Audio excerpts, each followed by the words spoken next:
God, I thank you for every single person in this room, and also the people of this group who can't make it here, and for the people who are watching online. We praise you, God, and we love you, and I ask that you would be present with us as we go into your word today.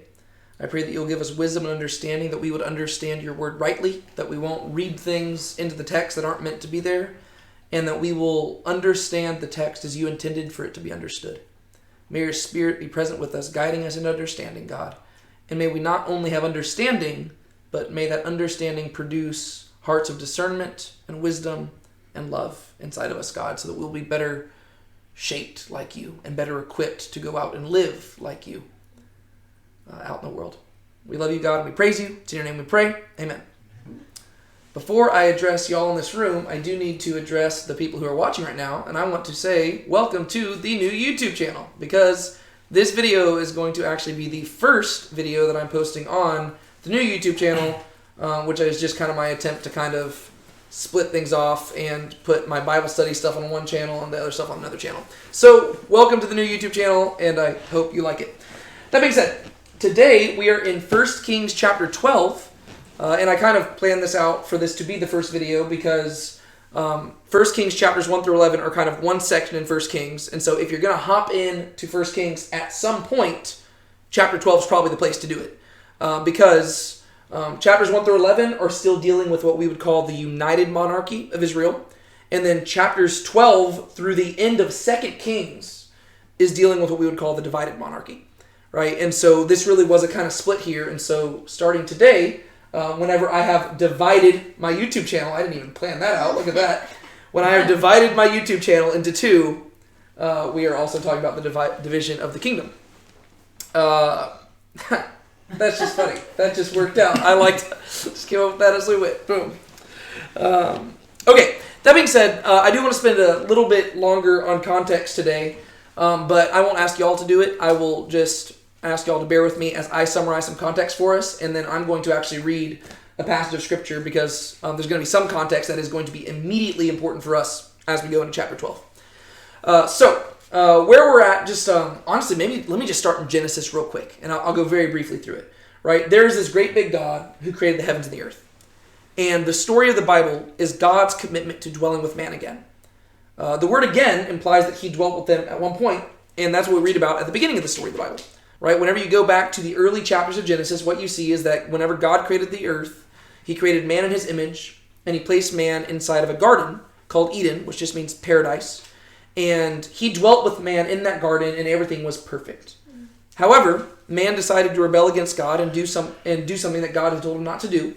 And because God is good and perfect, he cast man away, right? And he placed a curse upon the serpent, which is the devil, who had guided man into sin, and he placed a curse upon the ground. And the rest of the story of Scripture is anticipating the reversal of those curses, right? The devil will meet his doom, and sin also will be brought to an end. And also the curse upon the earth will also have to be undone, right? So basically the story of the Bible is anticipating redemption and restoration. The redemption of mankind and the restoration of the heavens and the earth. And so as we go into the story, we see that God is good and righteous, but he's also very gracious. And so he relentlessly pursues man. And eventually the way that he does this is he picks one man named Abraham, through whom he produces a nation who are going to be his special people, who are basically going to be a light to all the nations around them, right? From Abraham comes a guy named Isaac. From Isaac comes a guy named Jacob. Jacob's name is changed to Israel. And these people blossom into what we now know as the people of Israel, right? Israel has 12 sons, and these 12 sons become the 12 tribes of Israel. It's a little bit more complicated than that, but for the sake of time, we're just going to go with that, right?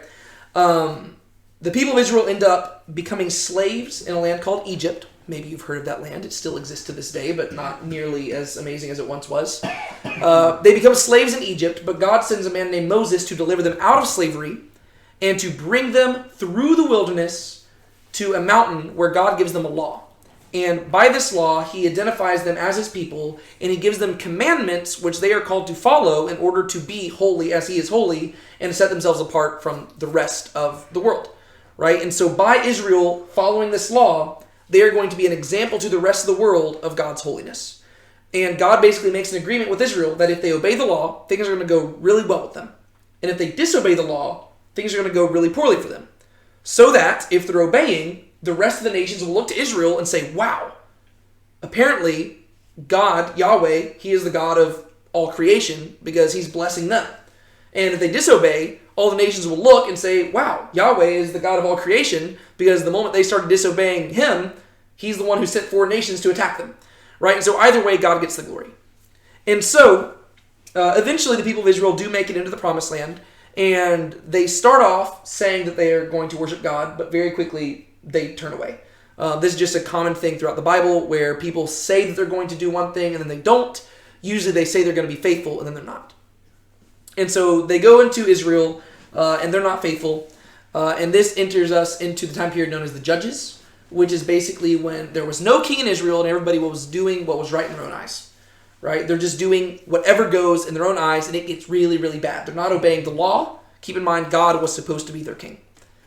Eventually, the people demand a king because they want to be like the nations around them. They don't want to be holy. And so God, being gracious, gives them a king. Right? He gives them a guy named Saul, who is a perfect picture of a worldly king. Right? He is somewhat successful in his accomplishments, but he doesn't really have a faithful bone in his body. And he really just is your textbook picture of somebody whose power goes to his head. And so very quickly it becomes evident that Saul is not going to be a fit king for Israel. And he was more just a case study where God was proving his point to the people of Israel that they needed something more than that. And so eventually God gives them another king named David. And David is not a perfect person, but he is described as a man after God's own heart. And he is the best king that Israel is ever going to have up until the time that this guy named Jesus rolls around. But we're not at Jesus by far at this point in the story. And so David is going to be our best king thus far into the story from a spiritual perspective. David messes up a lot, but he never turns left or right. Right? He never turns to idolatry. Right? He turns to a lot of other sin, but he never looks away from Yahweh, the one true God of Israel. And under David, Israel becomes firmly established as a nation. Peace is arrived at in the land, and everything's going really, really well. Right? There's some hiccups, and the back half of David's life is really rough. The first half of David's life is really rough as well. But by and large, the Bible looks back at David's time period as the height of Israel's kingdom. David has a son named Solomon who becomes the king, and we were talking about Solomon up until the last chapter. And from a physical perspective, Solomon does accomplish even more than David did. Right? Solomon is reigning during a time period of peace, and Solomon just prospers, right? He is the wisest and richest man and seemingly the most famous man in the world at this time period. People are traveling around just to hear Solomon's wisdom. And Solomon gets to do what his father David always wanted to do. And Solomon actually builds a temple for God to dwell. If you go back to the law, God had promised that he was going to pick a place where his name would dwell forever. And that place is Jerusalem, the place which David established as the capital. And Solomon built the temple there where the Ark of the Covenant is brought and God's presence literally comes to dwell in the midst of the people of Israel. And it's this amazing thing that there's several chapters in the early chapters of 1 Kings dedicated to. However, after Solomon accomplishes all those amazing things, he does three big no-nos, which we saw in chapters 10 and 11 of 1 Kings. He multiplies horses, he multiplies women, and he multiplies wealth. There's different reasons why he was not supposed to do this. We broke that down in the previous chapters, and so you can go watch the videos on that if you want to recap that. But long story short, Solomon did what he was not supposed to do and what the law prohibited kings from doing. And so, what we read at the end of chapter 11 is that God raises three different adversaries to oppose King Solomon. And God basically tells Solomon that his kingdom is going to be ripped apart from him, but out of faithfulness to David, Solomon's father, God says that he's not going to rip the kingdom apart during Solomon's time period. And so what's going to happen is that the year Solomon dies, that kingdom is going to be split apart. That's what we're going to be reading about in chapter 12. So like I mentioned, God raises up three different enemies to go against Solomon, but there's only one of them that I really want us to remember because he's going to be a big player in today's chapter. And so I'm going to read to you what we read at the very end of chapter 11, starting in verse 26. Then Jeroboam, the son of Nebat, an Ephraimite of Zeradah, Solomon's servant, whose mother's name was Zeruiah, a widow, also rebelled against the king. Now this was the reason why he rebelled against the king. Solomon built the Millo and closed up the breach of the city of his father David. Now the man Jeroboam was a valiant warrior, and when Solomon saw that the young man was industrious, he appointed him over all the forced labor of the house of Joseph. It came about at that time, when Jeroboam went out to Jerusalem, that the prophet Ahijah the Shilonite found him on the road. Now Ahijah had clothed himself with a new cloak, and both of them were alone in the field. Then Ahijah took hold of the new cloak which was on him, and tore it into 12 pieces. There's a lot of callbacks here to the story of Saul, if you remember that. He said to Jeroboam, "Take for yourself 10 pieces, for thus says Yahweh, the God of Israel, Behold, I will tear the kingdom out of the hand of Solomon, and give you 10 tribes, but he will have 1 tribe, for the sake of my servant David, and for the sake of Jerusalem, the city which I have chosen from all the tribes of Israel, because they have forsaken me, and have worshipped Ashtoreth, the goddess of the Sidonians, Chemosh, the god of Moab, and Milcom, the god of the sons of Ammon. And they have not walked in my ways, doing what is right in my sight, and observing my statutes and my ordinances, as his father David did. Nevertheless, I will not take the whole kingdom out of his hand, but I will make him ruler all the days of his life, for the sake of my servant David, whom I chose, who observed my commandments and my statutes. But I will take the kingdom from his son's hand and give it to you, even 10 tribes. But to his son I will give 1 tribe, that my servant David may have a lamp always before me in Jerusalem, the city where I have chosen for myself to put my name. I will take you, and you shall reign over whatever you desire, and you shall be king over Israel. Then it will be that if you listen to all that I command you, and walk in my ways, and do what is right in my sight, by observing my statutes and my commandments, as my servant David did, then I will be with you, and will build you an enduring house, as I built for David, and I will give Israel to you. Thus I will afflict the descendants of David for this, but not always." Solomon sought therefore to put Jeroboam to death, but Jeroboam arose and fled to Egypt, to Shishak, king of Egypt, and he was in Egypt until the death of Solomon. So Jeroboam here is given a crazy promise by God. In many ways, Jeroboam sounds a little bit like Saul, but in other ways, he kind of sounds a little bit like David. In other ways, he actually sounds like Moses, right? So like Saul, you've got this whole incident with a cloak being torn, and like Saul, it's being torn into 12 pieces, which is similar to the beginning of Saul's reign, whenever the oxen were cut into 12 pieces, right? So there's that callback. And then, kind of like David, you have this amazing promise being made to Jeroboam, that if he is faithful to God, God will build him an enduring house, which is pretty cool, right? And so you have all of this being promised as well. And then also, kind of like David, you have this king who has become a tyrant, turning against him and sending him on the run into Gentile territory. Just like David got on the run from King Saul into the Philistine territory, so Jeroboam gets up to run from King Solomon into Egyptian territory. But this also sounds a little bit like Moses, because if anything, it's suggesting that Israel has become kind of like Egypt, and Solomon has become like Pharaoh, and just like Pharaoh sought to put Moses to death, and Moses had to flee into Midian, well, so now Jeroboam is getting up and fleeing into Egypt, right? So it's actually safer. It's almost anticipating Jesus, because the same thing is going to happen with Jesus in the Gospel of Matthew, right? Jesus is going to be living in a time period when the king in Israel is more like Pharaoh, and Jesus is going to have to flee into Egypt.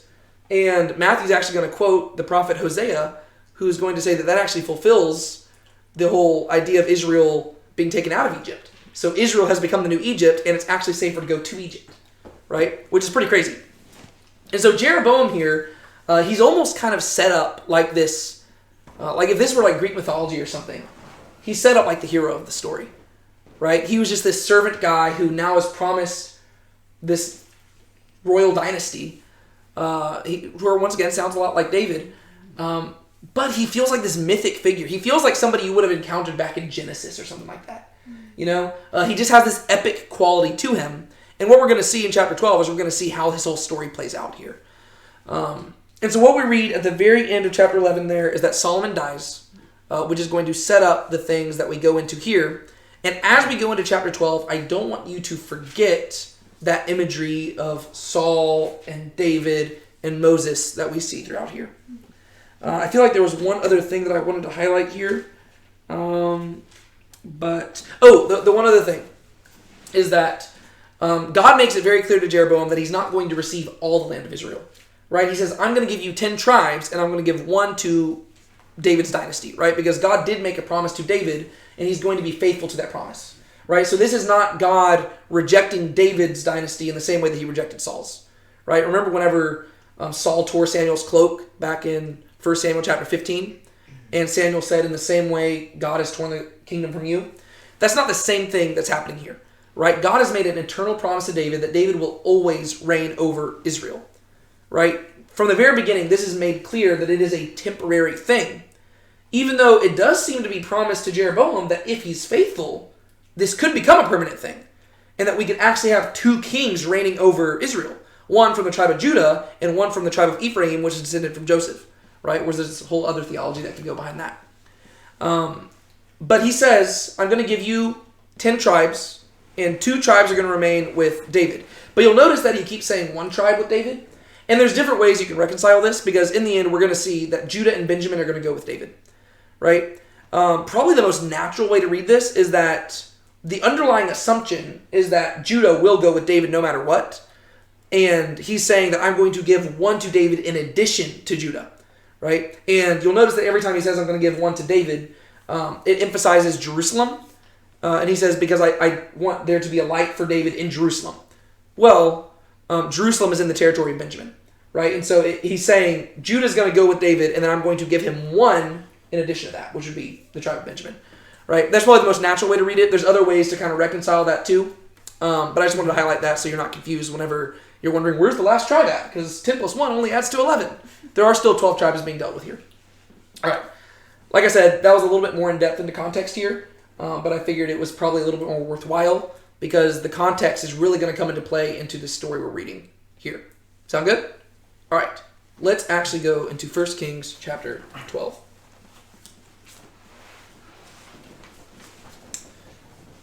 Then Rehoboam went to Shechem, for all Israel had come to Shechem to make him king. And it happened, when Jeroboam the son of Nebat heard of it, he was living in Egypt, for he was yet in Egypt, where he had fled from the presence of King Solomon. Then they sent and called for him. And Jeroboam and all the assembly of Israel came and spoke to Rehoboam, saying, Your father made our yoke harsh, but you, now, lighten the harsh service of your father in his heavy yoke which he put on us, and we will serve you. Then he said to them, Go for 3 days, then return to me.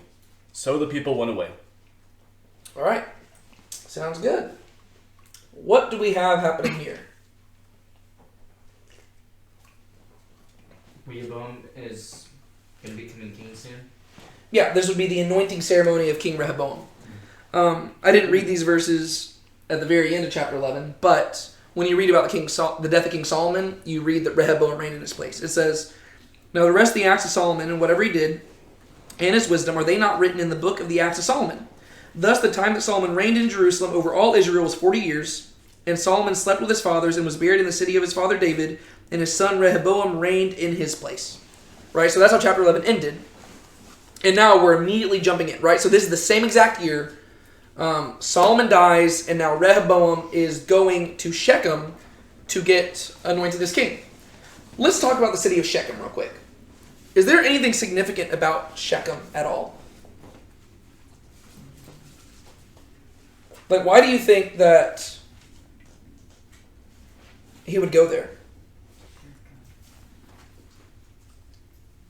All I think of is the, well, I guess I think of 2 things. I think of the story with Noah, and then I think of the story with, that's Shechem, right? Noah? No, that's Shem.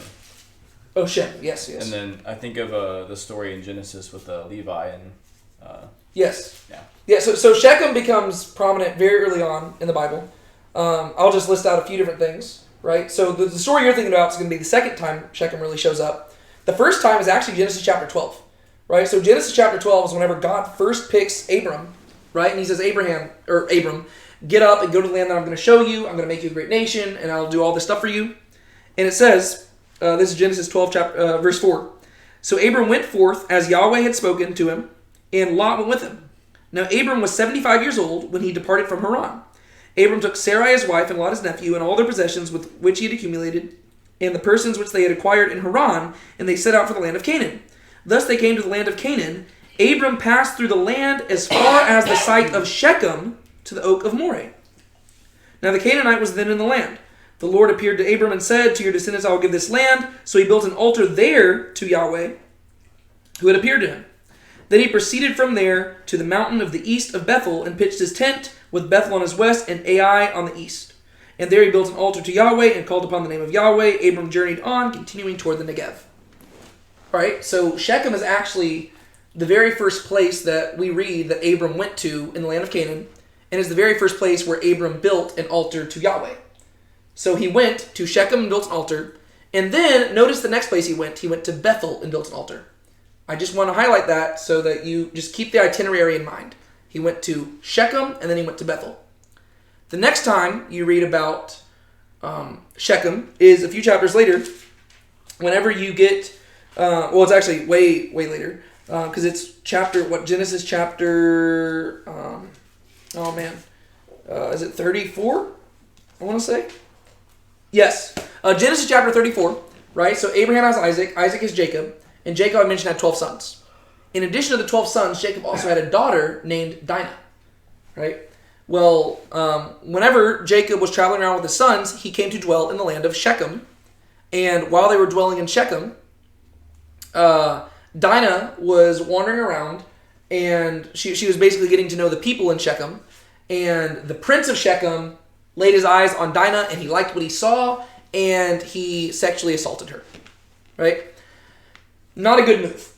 But the guy, to his credit, and I'm not saying this justifies things, he ends up being the better person in the story because he realizes what he did is wrong and he tries to make up for it by marrying her, right? And he says, hey, I want to make things right. It turns out he actually does love Dinah. Once again, does not justify what he did, but he does try to make amends for it. And him and all of his men are willing to get circumcised in order for them to be able to intermarry with Jacob's sons, because that's basically the rule that Jacob's sons lay out. They say, if you want to intermarry with us, you got to get circumcised. But Jacob's sons said that because they were wanting to manipulate them. And while the men were still weak from being circumcised, two of Jacob's sons, Simeon and Levi, they got up in the middle of the night, they went throughout the town, and they killed all of the men of Shechem. Right? So, and Jacob was furious about this, because he says, you have made me a stench to the people. Right? Because keep in mind, the whole purpose that God chose them for was to be a light to the nations and to be an example of holiness. And now Simeon and Levi took vengeance into their own hands and murdered people who were trying to make amends for a wrong. Right? So not a good look. And so just in Genesis, we have two total different sides of Shechem. Right? On one side, it's the very first place that Abram built an altar to Yahweh. And on the other hand, it's the place where the people of Israel became a stench to the nations. All right, so you're kind of getting a mixed idea of what Shechem could be. But then you go to the book of Joshua. And once the people of Israel get into the land, and they've conquered the land, at the end of Joshua, chapter 24, Joshua gathers all the people together, and before they actually disperse, he tells them, choose this day whom you will serve. As for me and my house, we will serve the Lord. And all of them say, we will serve the Lord as well. And they are in Shechem whenever they renew that covenant. Right? So Shechem is also the place where the people of Israel renewed their covenant. But then you go into the book of Judges, and you're reading about all these different judges, and you get this guy named Gideon, right? And Gideon, he was a really amazing dude. Spiritually, he was so-so. But the things he accomplished were so amazing that basically everybody wanted to make him king. But he said, I'm not a king. But whenever he had a kid, he named the kid Abimelech, which literally means my father is king. Abimelech, though, he had no such humility as Gideon. And he decided to declare himself king of Israel. And Abimelech was actually the first king Israel ever had, even before King Saul. Right? Because he was the self-appointed king. And he appointed himself king at Shechem. Right? And so I mainly just highlight those four occurrences just to highlight the moral ambiguity that Shechem conveys. Right? You have to realize that any time a city is mentioned in the Bible, it carries baggage with it. Right? Kind of like whenever we talk about San Antonio in Texas, we immediately think of the Alamo. Right? There's baggage that goes with it.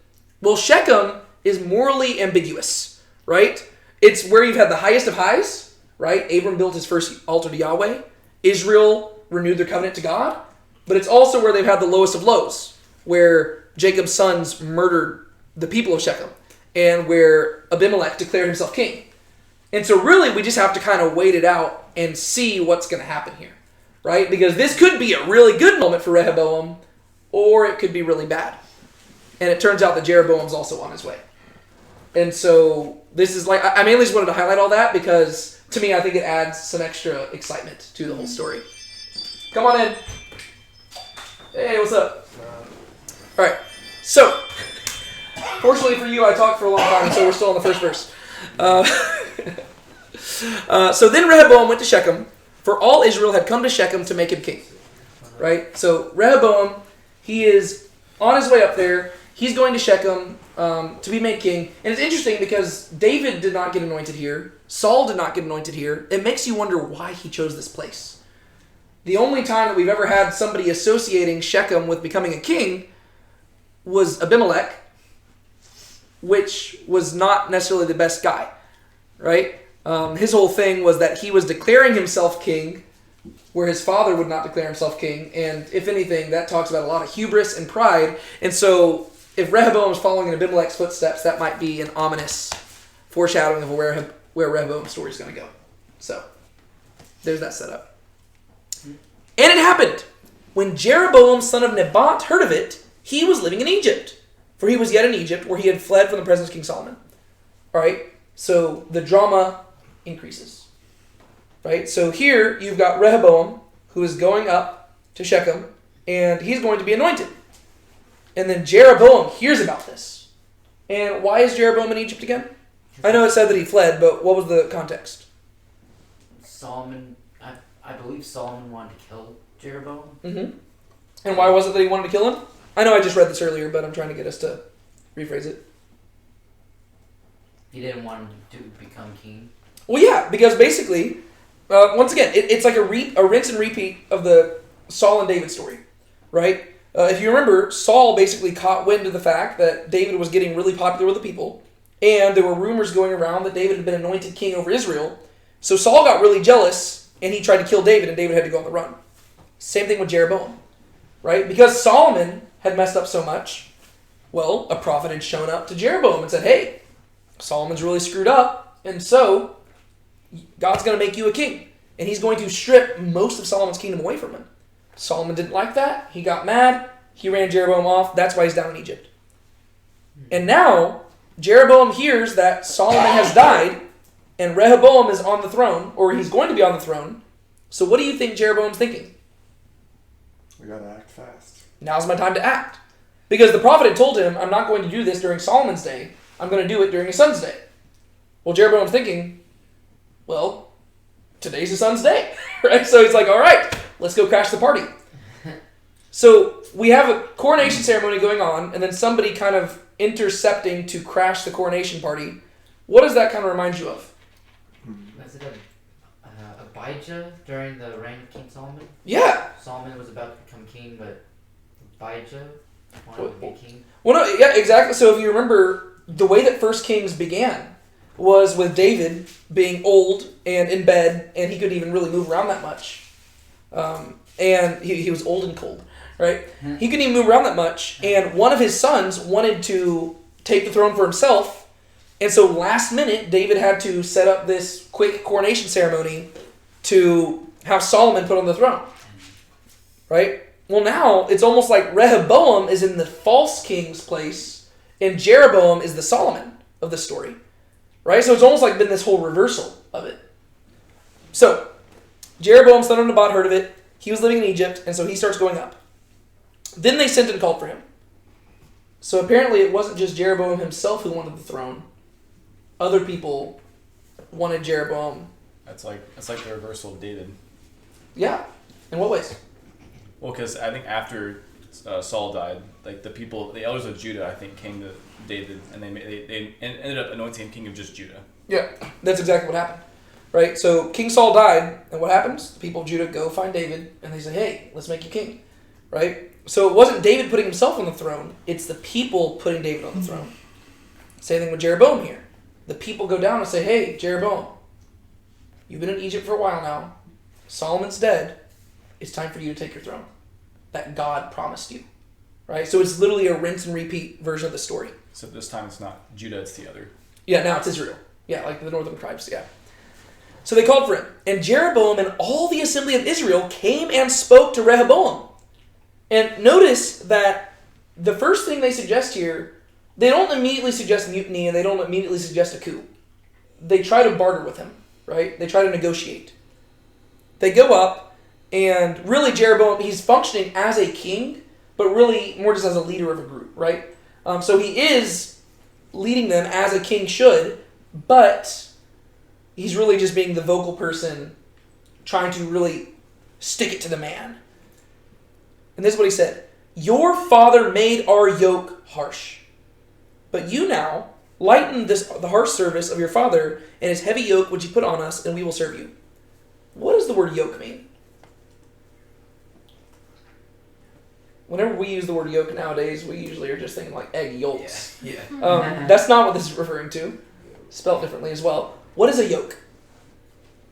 Like, what is it physically? It's Mhm. like a thing that they used for, like they would put it on top of like cows for them to pull to like plow fields and stuff like that. Yeah, you've probably seen it. You might not know the name for it, but it's like this like wooden beam usually that would just like basically fit on the shoulders of like a cow or an ox, something like that, and it would basically be the way that you steered it, or the thing like it would be like loads that you could put on the thing that it could carry that you could not, right?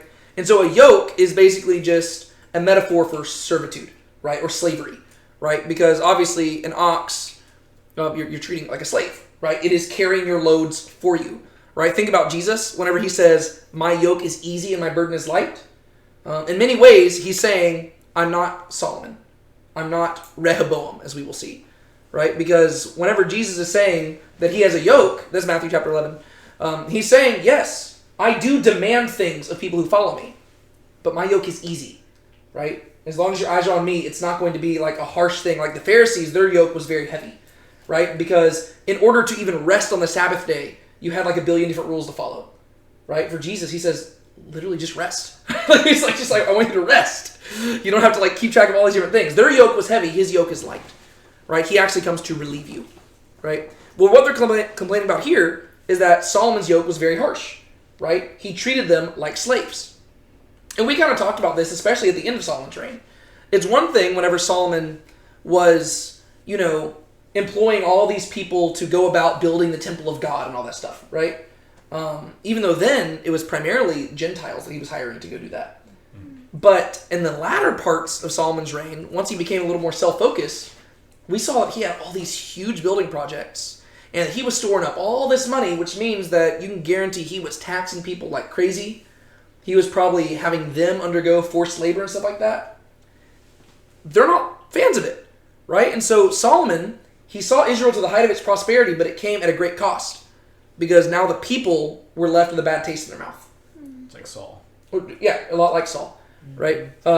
If you remember whenever whenever the people first asked for a king, Samuel told them that kings are going to take. He warned them of that. Well, that's what Solomon did. Just like Saul, he took. That was what made David so spectacular, right? He was always giving, right? The one time he took was the whole Bathsheba incident, which was horrible. But Solomon was taking, and so that's their complaint, right? They show up and they say, your father Solomon made our yoke harsh, right? Living during Solomon's time period, Solomon was living in luxury, but we were suffering. But you now lighten the harsh service of your father and his heavy yoke which he put on us, and we will serve you. Now, let me just speak of this a little more vaguely and see if this reminds you of a story in the Bible that we've encountered so far. You have a person sent by God to confront a tyrant king concerning the heavy yoke that has been placed upon the people of Israel by the king that preceded him. Moses and Pharaoh. Moses, right? Yep. Remember Moses and Aaron going before Pharaoh and saying, the Lord has seen what you have done to my people. Let my people go. Right? And do you remember how Pharaoh responded? He was stubborn. He was stubborn, but do you know what the very first thing he did was? He made it even heavier. He made the yoke even heavier. Right? He was ruling by power. Right? We'll have to see whether Rehoboam decides to be like David or like Pharaoh. So they say, hey, if you will just lighten the load, we will serve you. Right? That's all we're asking. Just take it easy on us. And then he said to them, go for 3 days, then return to me.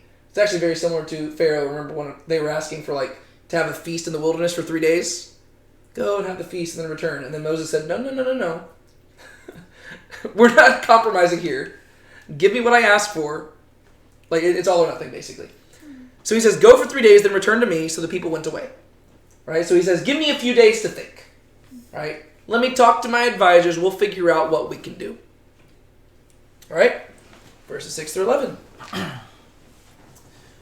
Then King Rehoboam took counsel with the elders who had stood before his father Solomon while he was still alive, saying, how do you counsel me to respond to this people?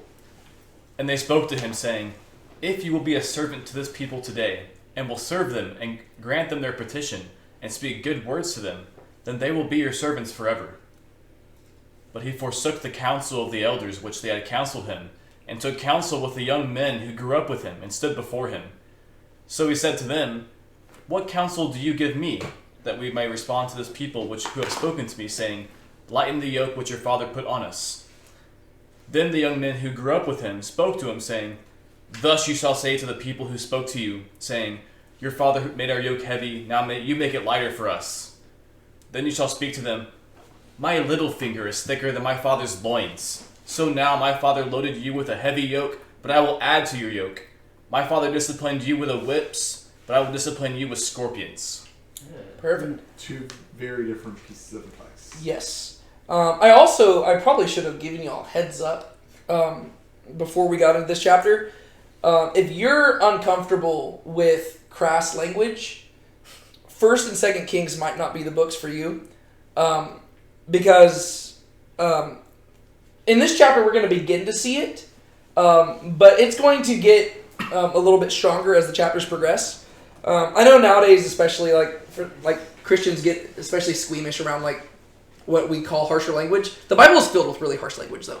I just got to give you a heads up for it, right? I'm not saying you should go and just start cussing off the wazoo. I don't say cuss words and stuff like that, but I'm just saying that apparently there is a time and place for harsh language and even crass metaphors. This is not an example of the time and proper place, because this isn't God inspiring Rehoboam to do it.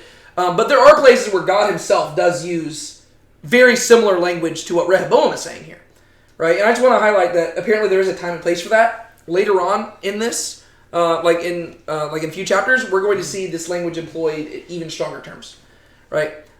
Just want to give you all a heads up that the Bible might shock you a little bit, and that's why I think we should study the Old Testament, because it'll give us a more fleshed out worldview of God's perspective on things, because apparently God is not G or PG, and sometimes he's borderline not even PG-13. Actually, I would say many times he's not. But yeah, so just a heads up. Whenever Rehoboam here says that my little finger is thicker than my father's loins, there's a certain appendage that he is referring to there. And it's not necessarily what we would consider appropriate. We'll talk about that when we get there. I just wanted to tell y'all, I probably should have given y'all a heads up on that. That's on me. But it's going to get worse as we go later on through 1 Kings. So, just an FYI.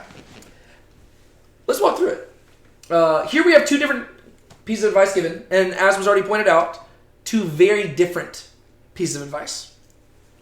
Does Rehoboam go with the better or the worse advice? The worst. I'm going to bet he goes to the worse. The worse. Right. Let's walk through it and figure out why we come to that conclusion. Then King Rehoboam took counsel with the elders who had stood before his father Solomon while he was still alive. This is almost like a plot twist, I think. Because if you were to just stop right there, it sounds like Rehoboam is doing a very good thing. Right? Here, these people came up to him and they said, make our yoke lighter. And he says, give me 3 days to think about it. Well, that's good. He's not being impulsive. Right? He's going to take some time to consider things. And then the first people he turns to are the people, like the older men, who had given counsel to Solomon. Well, Solomon made a lot of mistakes, but you can't argue that his kingdom was a time of peace. And Solomon was the wisest man on earth, and so if he had counselors, you can guarantee they are pretty wise people. And so the fact that Rehoboam says, give me some time to think, and then he immediately turns to Solomon's counselors, that sounds like this dude is setting himself up for success. If only it stopped there, right? Because right here, this is good for Rehoboam. So he turns to the counselors and he says this, how do you counsel me to respond to this people? To his credit, he doesn't ask, or he doesn't say, this is what I think I should do, right? He doesn't try to sway them. He says, what do you think I should do? Give me your honest response. How do you think I should respond? And they spoke to him, saying, if you will be a servant to this people today, and will serve them and grant them their petition, and speak good words to them, then they will be your servants forever. So what do they say to Rehoboam? Just be nice. What's that? Just be nice. Be nice. Yep. Is this good advice or bad advice? Depends. Pretty good. It does depend, Sounds good. but I would argue this is good advice. Because whose advice does this ultimately sound like when you're looking at the grand scheme of all Scripture? God's? Well, Jesus, yeah. Yeah. The Son of Man came not to be served, but to serve and to give his life as a ransom for many.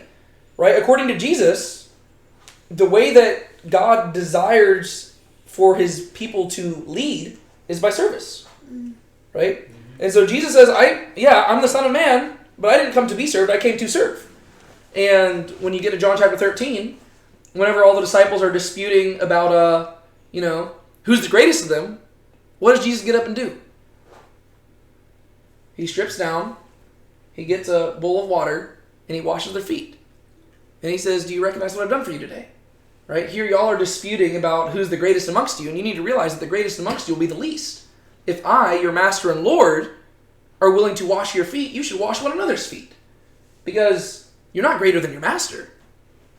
And I am leading you by teaching you to submit, right? To serve. In the same way, whenever Paul is talking to Christian households and he explains the nature of relationships, right? He says, all right, husbands, love your wives as Christ loved the church, which means give yourself up for her. Wives, submit to your husbands. Masters, take care of your slaves and don't abuse them. Slaves, submit to your masters. Parents, don't provoke your children to anger. Children, submit to your parents. So there's these principles being taught in the Bible, right? If you just take those three different examples right there, the people who are under authority are called to submit to that authority no matter what, but the people who are in authority are called to not abuse the authority, right? So whenever you look at the grand scheme of Scripture, that is God's whole goal, right? People in authority, like that's the whole issue, right? What Solomon warned the people of Israel about is that whenever you put a man in charge of a nation, they're not going to do things God's way. They're going to take because you gave them authority they were not supposed to have, right? That's the issue, right? Man was not intended to be a king, right? God is the king. And God's really, how people say, power corrupts and absolute power corrupts absolutely. That is true for everybody except for God, right? Whenever we get power as humans, it corrupts us and we begin to abuse it and use it for our own personal gain. God is the one person who has all the power in the world, yet he chooses to serve. And whenever you read the Bible, that is what he wants us to do as well. He wants us to lead by being servants. And so leadership and authority, whenever you look throughout the Bible, is not supposed to be something that you strive after. It's a burden and a responsibility that you carry. With great power comes great responsibility. I'm not quoting the Bible there. I'm quoting Uncle Ben and stuff, but from Spider-Man. But that's the whole point of the Bible, right? It's saying that authority is supposed to be used to serve the people under you, right? That is the goal. Whereas humans naturally abuse authority, and whenever we have authority, we like to use it to serve ourselves. Well, Solomon's advisors here are giving Rehoboam good advice. They say, if you will be a servant to this people today, keep in mind that they're thinking long-term here, right? Serve them today, and if you serve them and give them what they want and speak good words to them, they will be your servants forever. So do these three things. Serve them today. Give them the thing that they want. Speak kind words to them. if you do those 3 things today, they'll serve you for as long as you live. It's about making a good first impression, right? That's what they're saying. Hey, this is your first act as king. You haven't even been anointed yet, right? You haven't even been crowned, right? These people showed up and they said, we'll serve you if you do this. And they said, just submit, right? Give them what they want. Show them that you are a servant of the people, right? Because that's the type of person that people are willing to serve. Don't flex your power. Yes? I was going to say, that's what David did, and why they like David so much over Saul, and that's why they, like, all the people would cheer when he would come in, because he would stand at the gates and he would go and serve them out in war. And that's why they were like, well, Saul kills his thousands, but David's his tens of thousands. Yeah. I mean, David's entire life is about him serving people. Yeah. Right? Or like the people who came to him whenever he was on the run, and they all came to serve him in the cave. Like, David was a fugitive on the run, and yet they still wanted to serve him before they would serve Saul. Yeah, because they recognized even when he's on the run, he's still wanting to serve them. Yeah. And he literally, like, even while he's a fugitive from Saul, he gets together his band of merry men and basically creates, like, an Israel in exile, like, militia force who goes around serving the people. Yeah. Right? So David is acting more like a king during his exile than Saul is. Right? And even the way that David rises to fame whenever he fights Goliath. I actually was just noticing this earlier today when I was reading through that passage. He says, let not your hearts be afraid, I will fight him. Mm-hmm. Right? Like he's talking to the army. He's like, guys, don't worry, I got this. Like, he's like, I don't want y'all to freak out. I'll go out there and do this myself. Yeah. Like, God will be with me. Like, David had a servant's heart. Right? That's why he's a man after God's own heart, because he was constantly serving. Right? And that's why, like, it ate him up so much once he did the whole Bathsheba thing, because that was like the only time when David really took something for himself, and he realized that he had become like a worldly king, right? So you're not supposed to be like a worldly king. You're not supposed to take, but that's what humans naturally do. And so the advisors tell him, do this one thing today, and you will earn the people's trust and devotion forever. Just do that.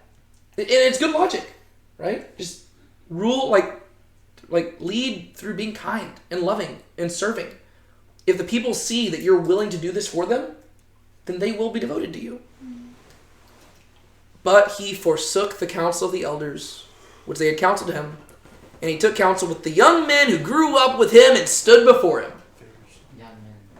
So, first off, he goes to the wise old guys who had been with Solomon all those 40 years of prosperity, and they gave really good advice. Yep. But then he turns to his buddies, Yep. right? The guys he grew up with, right? These are his close friends. These are the guys who think like him. Turns to the, hey guys, what do y'all think? And this is what they say.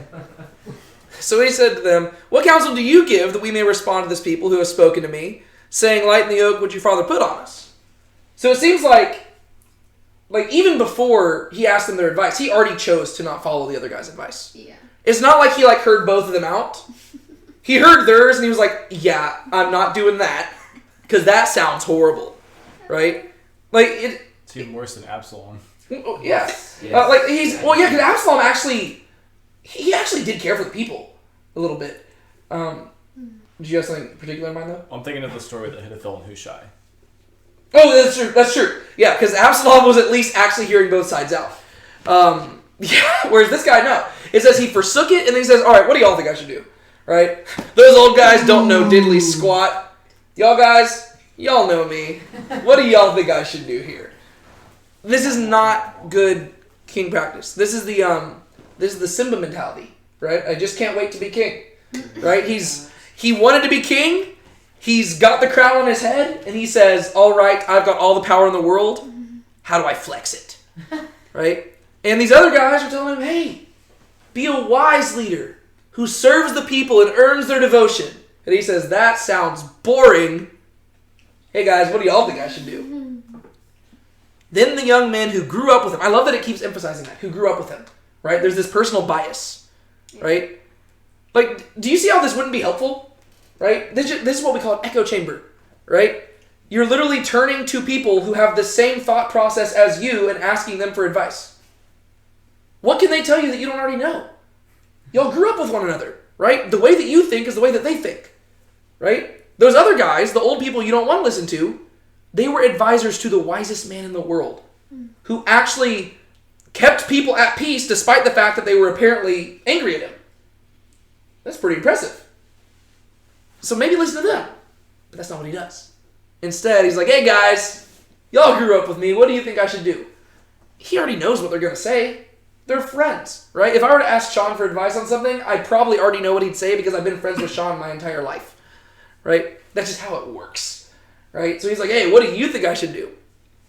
And they say, thus you shall say to this people who spoke to you, saying, your father made our yoke heavy. Now you make it lighter for us. This is what you should say to those stupid idiots. Thus you shall speak to them, my little finger is thicker than my father's loins. Right? Like liver?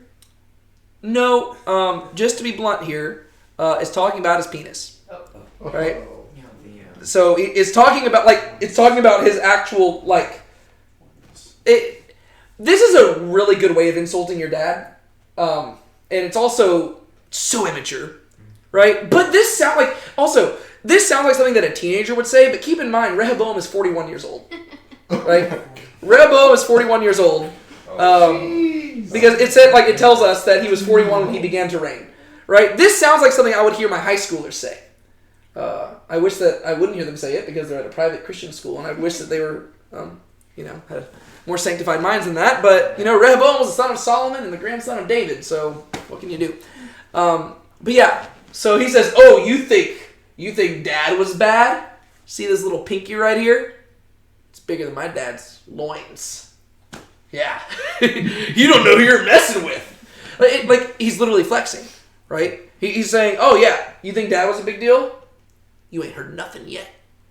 Right? What you see is that they associate authority with cruelty. Right? You don't lead people by serving them. You lead people by forcing them into submission. My goodness. That's almost like Absalom again, right? With the sleeping with his concubines. Yes. Well, it's the definition of worldliness, right? This is what worldly kings do, right? And that's why worldly governments topple, usually, right? It's because you can only do this for so long until the people rebel, right? The only reason Rehoboam's kingdom isn't going to be totally destroyed by this is because God is faithful, right? But it should be totally destroyed here, right? This is just what we naturally do. Whenever we think, this naturally happens to us even in smaller ways, right? I'm not the king of a nation. But naturally, if I have any position of power and I'm trying to figure out what to do, and there's two options. Concede to the people and deny yourself and humble yourself and serve them versus use your authority to your advantage, flex your power, and show them who's boss. Naturally, we choose the latter one, right? We like to do that because the first one requires you to deny yourself and be humble, and you actually have to realize that your authority isn't for yourself, it's for the people and stuff like that. We don't like that. We like showing everybody, hey, I'm in charge here. I'll say, this is what we do, this is what you see parents doing, right? I'm the parent here, you're the kid, shut up and go to your room. It's like, well, that's probably not the best way to get your kids to joyfully submit to you. It will work, and the kids should submit, but if that's the way that you're trying to earn their loving devotion, probably not the best way to do it. Yeah. At the same time, as a parent, you have to realize that there are times when you probably should not just, you shouldn't submit to your kids' every whims and, hey, you've had enough bowls of ice cream, stop, right? But the whole point here is that Solomon's advisors would have probably given him different advice if the demands were more severe.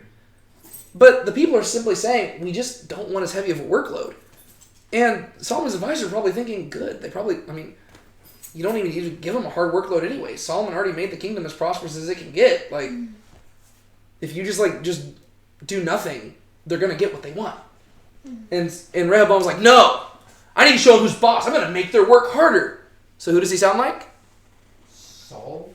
It's like Saul, but also Pharaoh, right? Oh, yeah. I'm going to make their workload harder. More like Pharaoh. So now my father loaded you with a heavy yoke, but I will add to your yoke. My father disciplined you with whips. I'll discipline you with scorpions. Ouch. Oh, you thought that little whip hurt? Go grab the scorpions. See how you like those. Oh. This is not a way to earn people's love and affection and devotion. This is ruling by fear, but not a good kind of fear. Right? This is the fear of a tyrant. Right?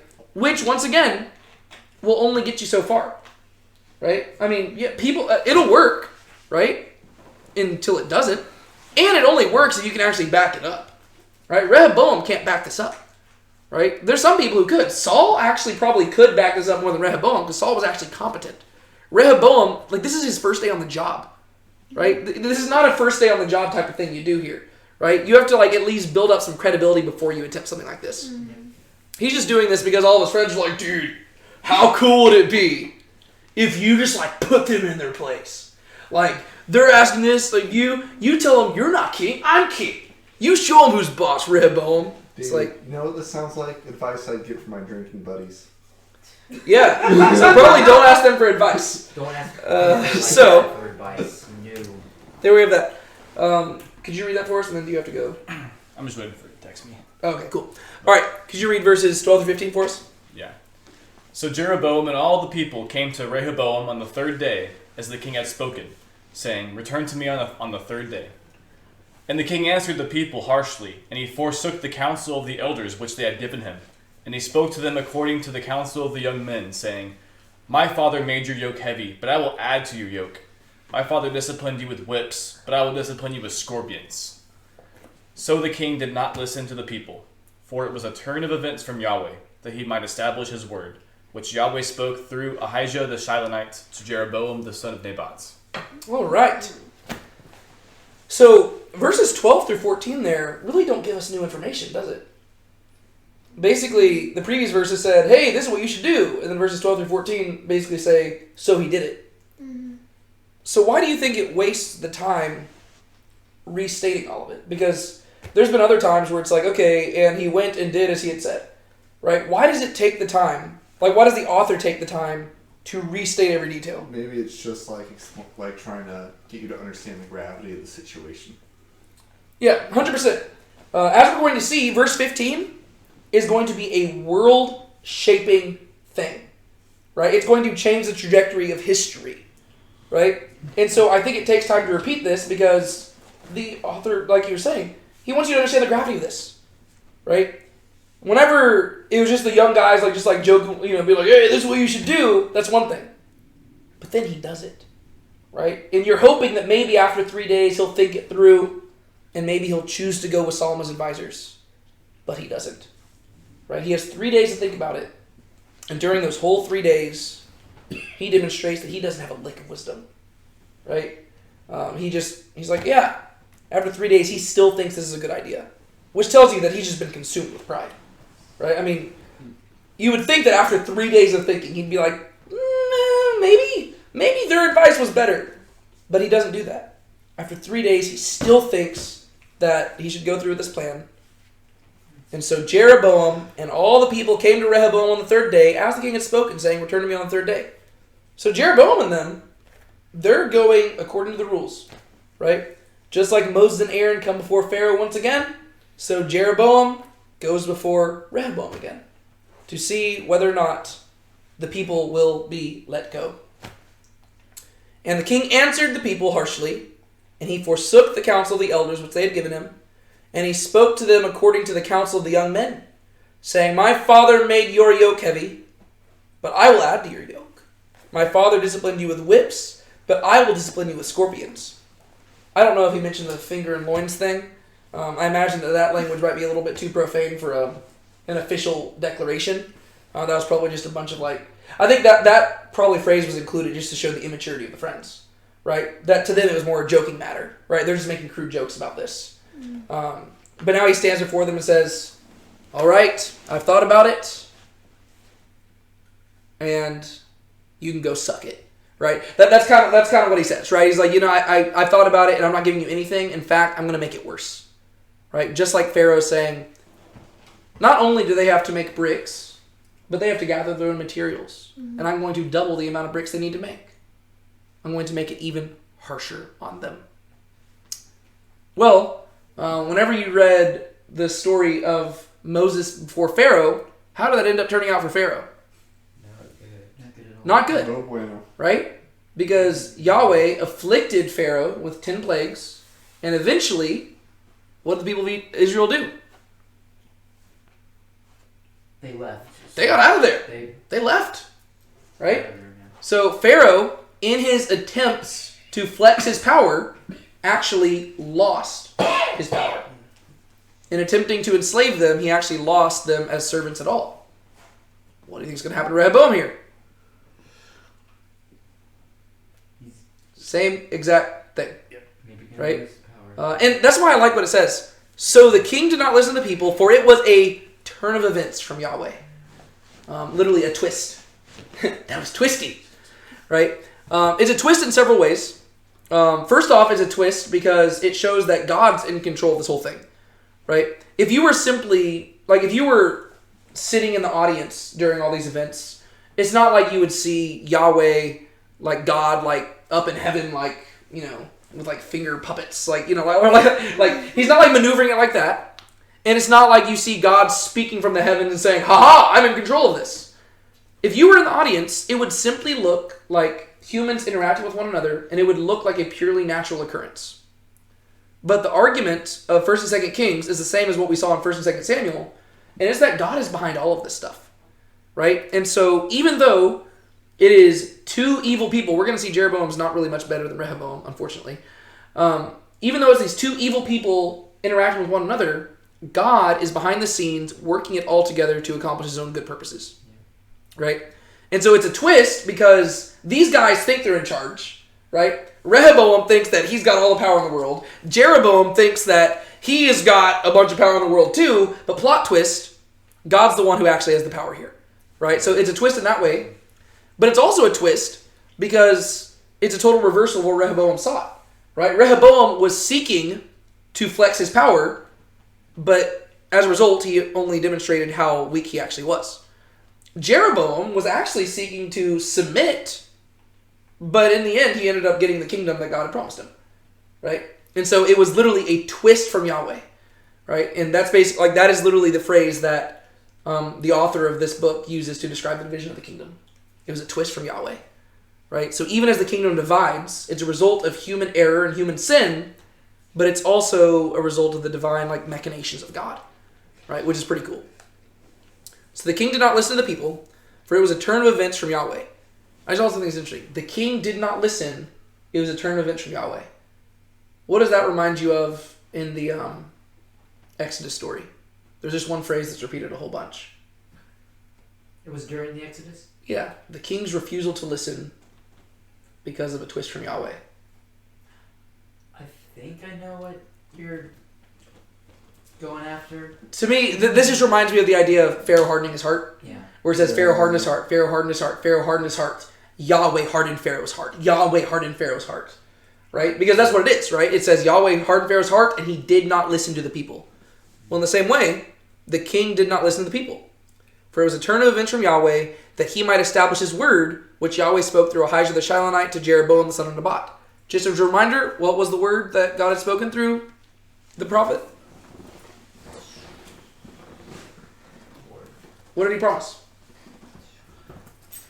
10 tribes. Yeah, he had promised Jeroboam that he was going to get 10 tribes, and so he's going to fulfill the promise, right? So Rehoboam was, in many ways, destined to follow the bad advice. Does that excuse Rehoboam? No, right? You have to realize that that's biblical theology, right?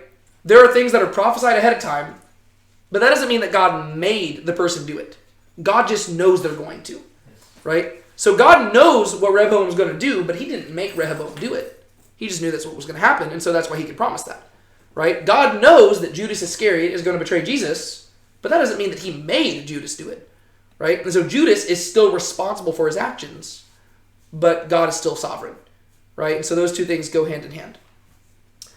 Just as a word of practical application here, I think that you can't get through this chapter without realizing that there's definitely some wisdom in seeking counsel from older people. It's not a fact that older people will always have the correct answer, but more often than not, they will have more wisdom than we do, right? Like the older people get, ideally, if you're living life correctly, the older you get, the more wisdom you're attaining, right? To be fair, there are some people who get older and they just get set in their ways and they refuse to learn anything past a certain point. And usually, you probably don't go to those people. But by and large, it is good to go seek advice from older and wiser people, even if their advice runs contrary to what you would naturally think. Because you have to realize that the younger you are, the more your discernment is hindered, right? Just because of your lack of experience, lack of knowledge. At the same time, the Bible does say don't look down upon people because of their youth, because God can use people like David to promote some amazing wisdom over King Saul. But as a general rule, like those are exceptions to the rule, right? The general rule is that older people are wiser than younger people, right? That being said, I think older people could also learn a lot from younger people as well. Maybe not in terms of wisdom, but in terms of like wonder of the world and stuff like that. There's a certain innocence and wonder to the world that young people have that kind of fades with time. Probably because as people gain wisdom, they become more jaded. With much wisdom comes vexation and stuff like that from Ecclesiastes. But I think that just application-wise, I think we could learn a lot about authority, service, humility, seeking counsel from all this.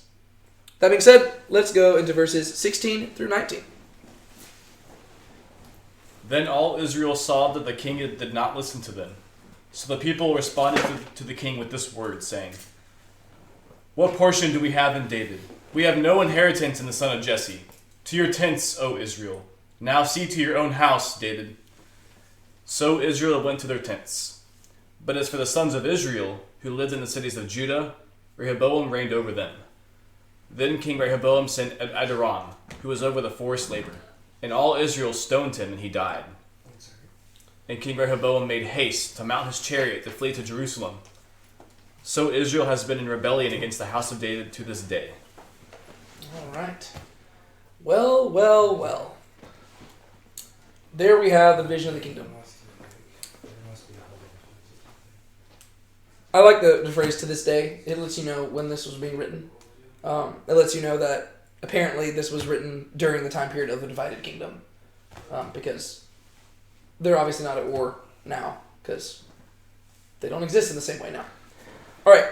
Then all Israel saw that the king did not shema to them. The king did not listen. He did not hear them. Right? They voiced their complaints. He did not listen. And remember, hearing leads to obedience or action. He didn't hear them.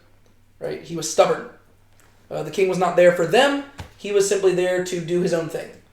Right? That's not the type of king you want. Right? You want a king that will listen. A king that will hear. Listening doesn't always imply that you're going to do what they ask, but it implies that what you hear is going to change how you act. Mm-hmm. But they speak to him, and they see it's going in one ear out the other. Like, this is a guy who he knows he's going to do what he's going to do, and nothing they say is going to change it. Right? Rehoboam is he's there for Rehoboam. Right? He's there to serve himself and nobody else. So the people responded to the king with this word, saying, and notice that it transitions into a poem here. Usually, whenever you see, in the Bible, whenever you see narrative break into poetry, this is the author's way of telling you, hey, by the way, this is how you're going to interpret the rest of the book. Right? Like you'll notice that it's supposed to be a helpful way to just communicate, this is super duper important. Right? And so whenever you're reading through Genesis, right, you're reading like the narrative of the fall of man, and then all of a sudden, whenever God begins talking to the serpent, it turns into poetry. Now, I'll put enmity between you and the woman, and your offspring and her offspring, and it turns into poetry. And then it goes back to narrative. And you're reading narrative. When you get to the end of Genesis, and Jacob begins to bless his sons, it turns into poetry again. Because that's going to teach you how to interpret the books that come afterwards.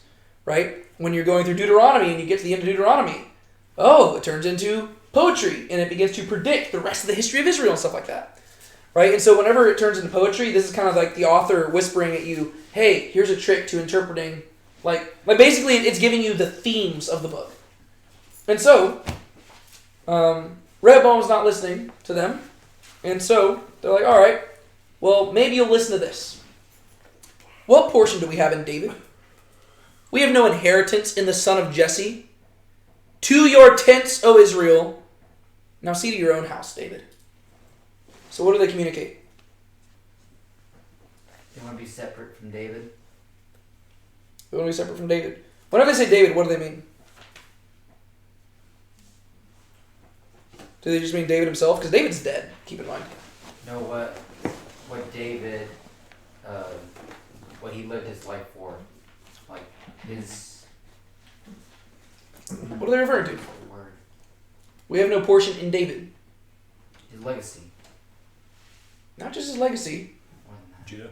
Judah, right? David represents the entire tribe of Judah, right? Before he was the king of Israel, he was the king of Judah, and that's what it's referring to, right? We have no portion in Judah, right? Like basically, David's kingdom spanned all of Israel, right? And they said, you know what?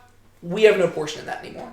We're going to become our own thing. They're seceding from the nation, right? They're like, we're like it's kind of like America, right? Where like in the Civil War, you had the split, North and South. Same thing's happening here, right? Seceding, right? All right, we have no portion here anymore, right? We once belonged to David. We have no portion there. Judah can have David. We have no inheritance in the son of Jesse, right? The son of Jesse, he's from the tribe of Judah. That's different from us. To your tents, O Israel. Like that's so dramatic to me because it sounds like going to war, right? To your tents, but really they're saying let's go back home, right? We're getting out of here. Rehoboam's not our king, right? We're gonna have a different king. Let's go to your tents. See to your own house, David. So who is David's house? Judah. Yeah. Sadly, this is not the very first time we've seen phrases like this pop up. Do you remember the first time that we really got to see the division between Israel and Judah showing up? Is it in the Judges? You got hints at it there, but the first time it really came to prominence was actually at the end of David's reign. If you remember, after Absalom's rebellion and stuff like that, there was another guy who rebelled. This is what you read at the beginning of chapter 20 of 2 Samuel. Now a worthless fellow happened to be there whose name was Sheba, the son of Bichri. Remember, this was once David had crossed back into the Jordan River. A Benjamite. And he blew the trumpet, and this is what he said. We have no portion in David, nor do we have inheritance in the son of Jesse. Every man to his tents, O Israel. So he said the same exact thing, right? And Sheba led a rebellion, but remember, it didn't go anywhere, right? We even talked about how, really, whenever you read this story of Sheba's rebellion, it seems like that, what's his name? Joab, there you go. Joab is really more the bad guy in that story, right? But Sheba led a failed rebellion against David, right? And Sheba was a Benjamite, which ironically, you would think that he had a better claim to the throne because who else was a Benjamite? King Saul. Yeah. And so you would think that Sheba's rebellion would have gone somewhere, but it didn't. And that's because David ultimately was a good king who was able to restore the unity of the nation. Rehoboam, though, he's got no chance. And so these people, they add a phrase, right? So Sheba, he said the first three lines. What portion we have in David? We have no inheritance in the son of Jesse. To your tents, O Israel. Now these guys add, now see to your own house, David. Right? So they're saying, we're not starting a war here. Sheba wanted to start like a war, kind of. But these guys, we're not want a war. We just don't want to have anything to do with you. David, take care of your own house. We're leaving. It's like a bad breakup. And there's really nothing Rehoboam can do about it. Right? Because whenever they say David, they're talking about Rehoboam, right? The son of David. So Israel went to their tents. They left. But as for the sons of Israel who lived in the cities of Judah, Rehoboam reigned over them. Ooh, that's even weirder. Right? So there are people of Israel living in Judah, and Rehoboam was reigning over them as well. Well, now it's becoming even more confusing. I imagine that over time, those people eventually just move out of Judah. But also, this probably would account for the tribe of Simeon, which was in the midst of Judah. Right? So it's the idea that they also are going with Rehoboam as well. I mean, Jeroboam. Oh, wait, no. So it's saying that... Sorry, I was getting that confused. The fact they both end with Oam throws you off a little bit. So this is saying that there were people in Israel who Rehoboam reigned over, which that makes more sense, right? I was going to say, man, that really complicates matters. Okay, so all the people of Israel living in the region of Israel, Jeroboam reigns over. But there are other people from tribes who had migrated into Judah, and Rehoboam does reign over them. Right? So it's not like a perfect split. That's what it's communicating, which is a lot simpler than what I was originally thinking. I think that's all you're going to say there. Then King Rehoboam sent Adoram, who was over the forced labor, and all Israel stoned him, and he died. What happens there? They basically killed the guy he sent to boss them around. Yeah. Yeah, what does Rehoboam seem to be thinking he's going to do? He's thinking that Adoram's gonna tell him what he was doing was wrong, so they killed him. Well, the fact that it was... So he sent him to Israel, I guess, so he's like trying to get him back? He's either trying to get him back, or, notice who Adoram's over. He's over the forced labor. I'm assuming that Rehoboam thought that he could actually back this up. And he's like, oh, these people think they can rebel against me. No, they're not. Hey, Adoram, you're over the forced labor. Go show them who's in charge. Oh. It's almost like fugitive slave act type stuff. Yeah. Do you want to explain that? Because that goes over my head. I'm just thinking like in the America, like the slaves in the South would flee to the North, and the Fugitive Slave Act allowed them to chase across the border and get the slave and take them back. Ah, gotcha. Yeah, so it'd be kind of like that. It's almost like it seems like he's sending Adoram to go and make them be slaves, which seems like it's a foolish thing. I'm assuming he sent more than just Adoram. I don't know.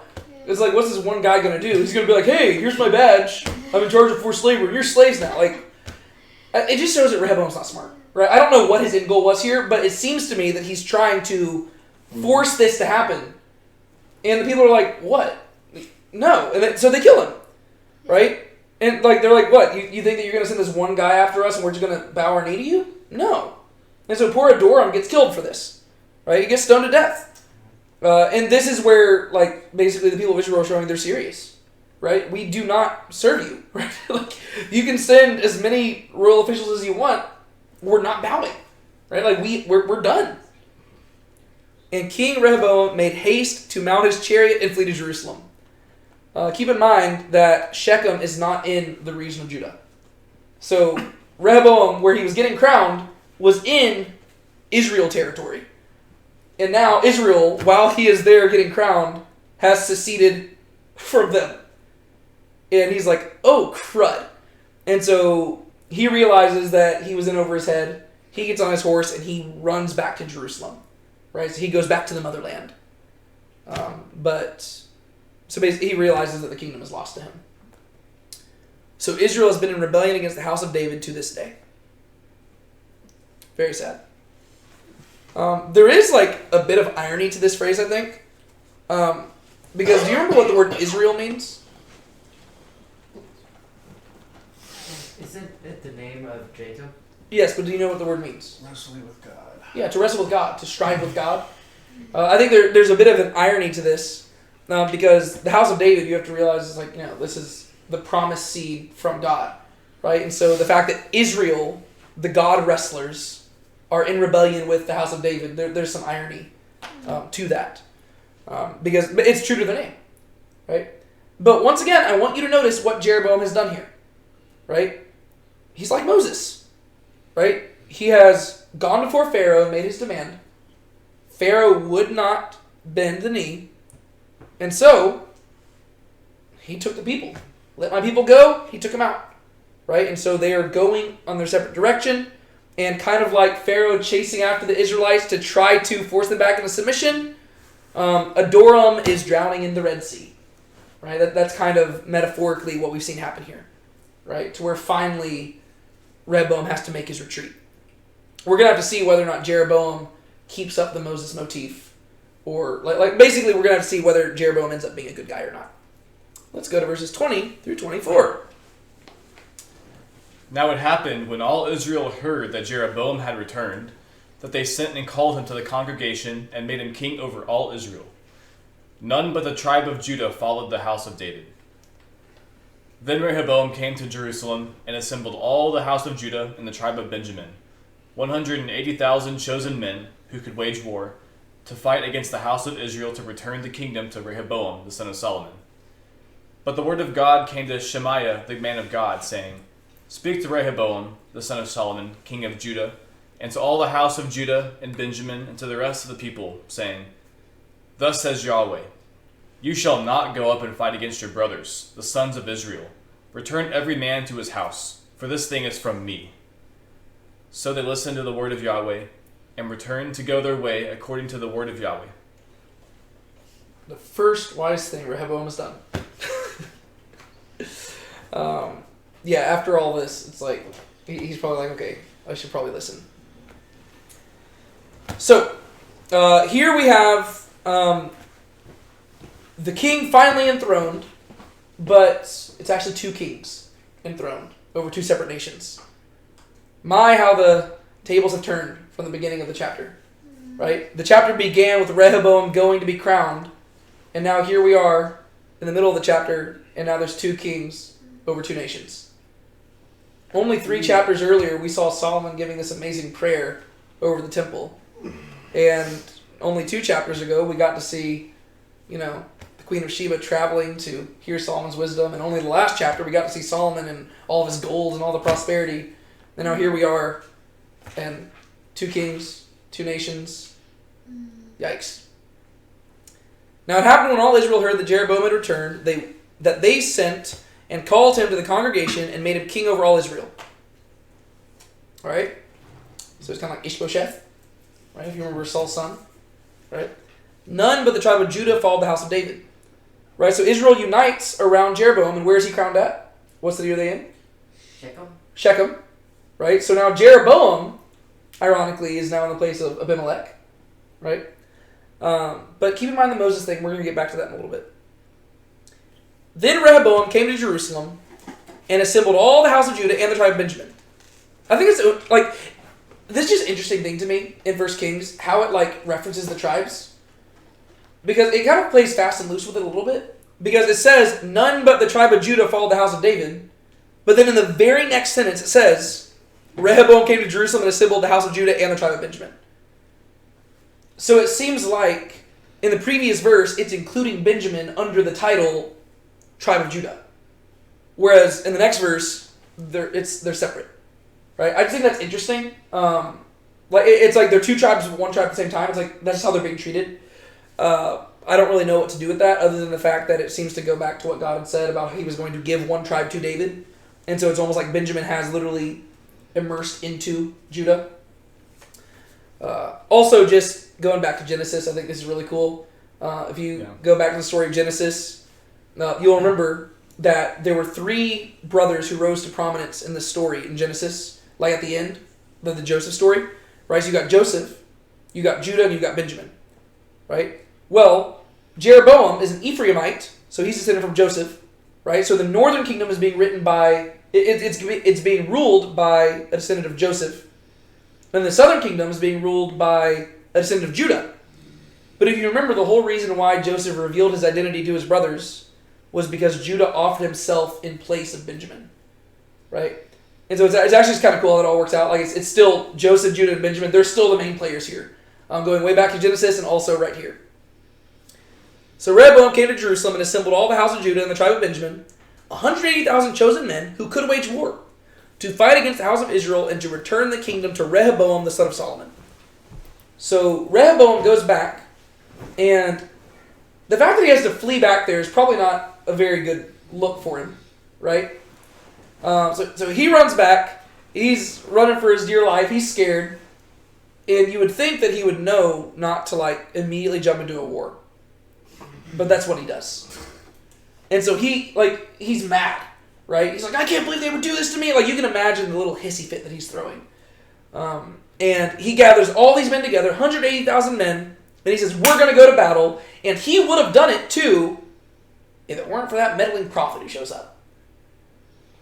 But the word of God came to Shemaiah, the man of God, saying, Speak to Rehoboam, the son of Solomon, king of Judah, and to all the house of Judah, and Benjamin, and to the rest of the people. Right? So, once again, God intervenes. Why do you think God intervenes here?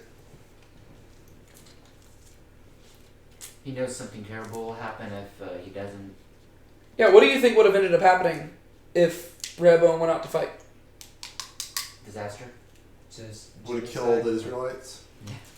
Yeah, well, I think there's several different possibilities. First off, civil war no matter what is happening, Yeah. which God doesn't want that to happen. He wants his people to be united, right? And so it's really confusing whenever you have Israel waging war on each other, because the whole idea of, like, you know, I'll bless those who bless you and curse those who curse you. Well, like, what if you're cursing each other? Like, that's kind of weird. It's almost like a reversal of the Judges' civil war, whereas before it was like them all against Benjamin. It's not exactly the same, but That's true. There's some similarities for sure. But also, I think most likely what would have ended up happening here is that if Rehoboam did this, we've already seen that he does not have the power he thinks he has. He's acting impulsively. He's getting together an army from 2 tribes to take on 10 tribes. Yeah. I think most likely he would have lost. Yeah. And if he loses, what happens? The line of David. The line of David dies. Yes. Yeah, there would be no kingdom anymore. And so God can't allow that to happen because God made a promise. And so Rehoboam's getting people together. He's probably giving his best Braveheart war cry. He's like, all right, guys, we're going out. They can take our people, but they can't take our people. I don't know what he would have said. But he's getting people ready to go fight. And God sends a prophet. And what we're going to see at this point in Kings is that prophets are going to begin showing up more and more. Right? We are getting into what we would almost call the age of the prophets. Right? Because as the people turn more and more from God, prophets become more and more necessary to get onto them. And so, the word of God came to Shemaiah the son of man of God, saying, speak to Rehoboam son of Solomon, king of Judah, and to all the house of Judah, and Benjamin, and to the rest of the people. Right? So speak to all these people and say this. Thus says Yahweh. Right? So, thus far, God's just been working behind the scenes. But Rehoboam is being so foolish that God has no choice but to send somebody to smack him in the face. Right? Thus says Yahweh, you shall not go up and fight against your brothers, the sons of Israel. So what does God call the sons of Israel? Their brothers. Your brothers. Right? You're the one who ran them off, but they're still your brothers. You shall not fight them. Return every man to his house, for this thing is from me. He says, those people of Israel, they're not your enemy, Rehoboam. Your enemy is me. Right? I'm the one who allowed them to rebel. I'm the one who put this whole thing in Jeroboam's mind. So if you're going to fight against them, then you're opposing me. So I recommend you send everybody back home, or else I will fight against you. So they listened to the words of Yahweh. They shemad, right? They heard, and it actually changed Rehoboam's trajectory. And he returned, and they returned to go their way according to the word of Yahweh. Good. Yeah. Whenever God actually sends somebody to smack you in the face and speak some wisdom to you, maybe listen to them. And so, if we're just thinking about who you should listen to, young people is at the bottom of the barrel. Older, wise people are a little higher. And then prophets speaking the word of God, listen to them no matter what. Right? Unfortunately, the people of Israel will not always learn that. But Rehoboam does the right thing here. I think we have time to finish this chapter. But before we do that, I want to show you some maps just to kind of help you wrap your mind around some stuff. This right here is a map that roughly breaks down the tribal allotment of Israel starting in the book of Joshua and carrying us all the way into really this chapter right here. Right? And so whenever they got into the land, you'll remember that the people came across the Jordan River, and the first place they got to is Jericho, right here. Right? They conquered Jericho, and they started conquering the land, and then they distributed it. Right? You'll notice that Judah is in the south down there, and I mentioned Simeon's in the middle of Judah. That's why it's a bit tricky with what's going on with Simeon there. But Judah is in the south, and it's the biggest tribe when it comes to land mass. Right? And then Benjamin's directly north of that, and you'll notice Jerusalem is in the midst of Benjamin. And so that's why God said, I'm going to give one tribe to David. Right? Because Judah's going to go with David, but he said, I don't want to separate Jerusalem from David. I want David to always have a lamp in Jerusalem. And so he says, I'm giving Benjamin to Judah as well. Right? And so Benjamin and Judah are going with David, and all the other 10 tribes are going into the northern kingdom. Right? So Simeon, it seems like, is just going to kind of retreat from there. And you're going to have less of the tribal allotments, and it's just going to be split into 2 nations. Right? So that leads us into this, which This includes some of the other nations as well, right? So you got Philistia over to the left, you got Moab and Ammon and Aram and Phoenicia. These are all places that are going to become prominent as we continue reading the story. But the main thing I want you to notice is Judah in the south and Israel in the north, right? So if you're looking at it, you'll see that Jerusalem is right here in the center of the map with, that's like the capital. And then the capital of Israel is going to be Samaria right there. Right, Shechem is just a little bit southeast of Samaria. That's where all the stuff went down. And I'm trying to think. There's going to be some other cities that we're going to read about in just a second. We're going to read about Dan and Beersheba. Right, Dan is in the north, Beersheba is in the south. Basically, any time in the Bible, whenever it says everybody from Dan to Beersheba got together, it's basically saying everybody in all the land, because it's basically northern boundary, southern boundary, right, more or less, like basically the biggest cities in those regions. And so that's going to be the split going forward. And so as we go through 1st and 2nd Kings, basically we're going to be pinballing between Israel and Judah, right? Because now we have two kingdoms to deal with. And it's going to be a little bit confusing for us because it's a lot of stuff to wrap your mind around. That's why I'm showing you this map, because it makes it a little bit easier. But we're going to go, all right, this is the king that was in Israel at this time period. And here's the king that was in Judah at this time period. And, well, there was another king in Judah at this time period before there was a new king in Israel. It's going to be going back and forth. If you're wanting something that's a little bit less confusing, go read 2nd Chronicles. Because 2nd Chronicles basically tells the same story as 1st and 2nd Kings, but it only focuses on Judah. Right? So it doesn't actually focus on Israel that much unless Israel's actually interacting with Judah. Right? So this is kind of what we're dealing with. There's some other important cities there, but I don't really need to highlight them right now. Do y'all have any questions about that before we actually go to the rest of the chapter? Because we're going to pick up with our boy Jeroboam. Yeah? All right. 1 Kings chapter 12, verses 25 through 33. Then Jeroboam built Shechem in the hill country of Ephraim, and lived there. And he went out from there and built Penuel. And Jeroboam said in his heart, "Now the kingdom will return to the house of David. If this people go up to offer sacrifices in the house of Yahweh at Jerusalem, then the heart of this people will return to their Lord, even to Rehoboam, king of Judah. And they will kill me and return to Rehoboam, king of Judah."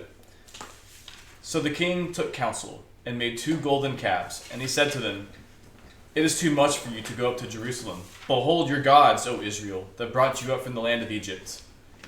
And he set one in Bethel, and he put one in Dan. Now this thing became a sin, for the people went to worship before the one as far as Dan. And he made houses on high places, and made priests from among all the people who were not of the sons of Levi. And Jeroboam made a feast in the 8th month, on the 15th day of the month, like the feast which is in Judah. And he went up to the altar. Thus he did in Bethel, to sacrifice to the calves which he had made. And he had the priests of the high places which he had made stand in Bethel. Then he went up to the altar which he had made in Bethel on the 15th day in the 8th month, even in the month which he had devised in his own heart. And he made a feast for the sons of Israel, and went up to the altar to burn incense. All right. So, here's the end of chapter 12. And that's actually going to set up chapter 13. But I think there's some really interesting stuff here.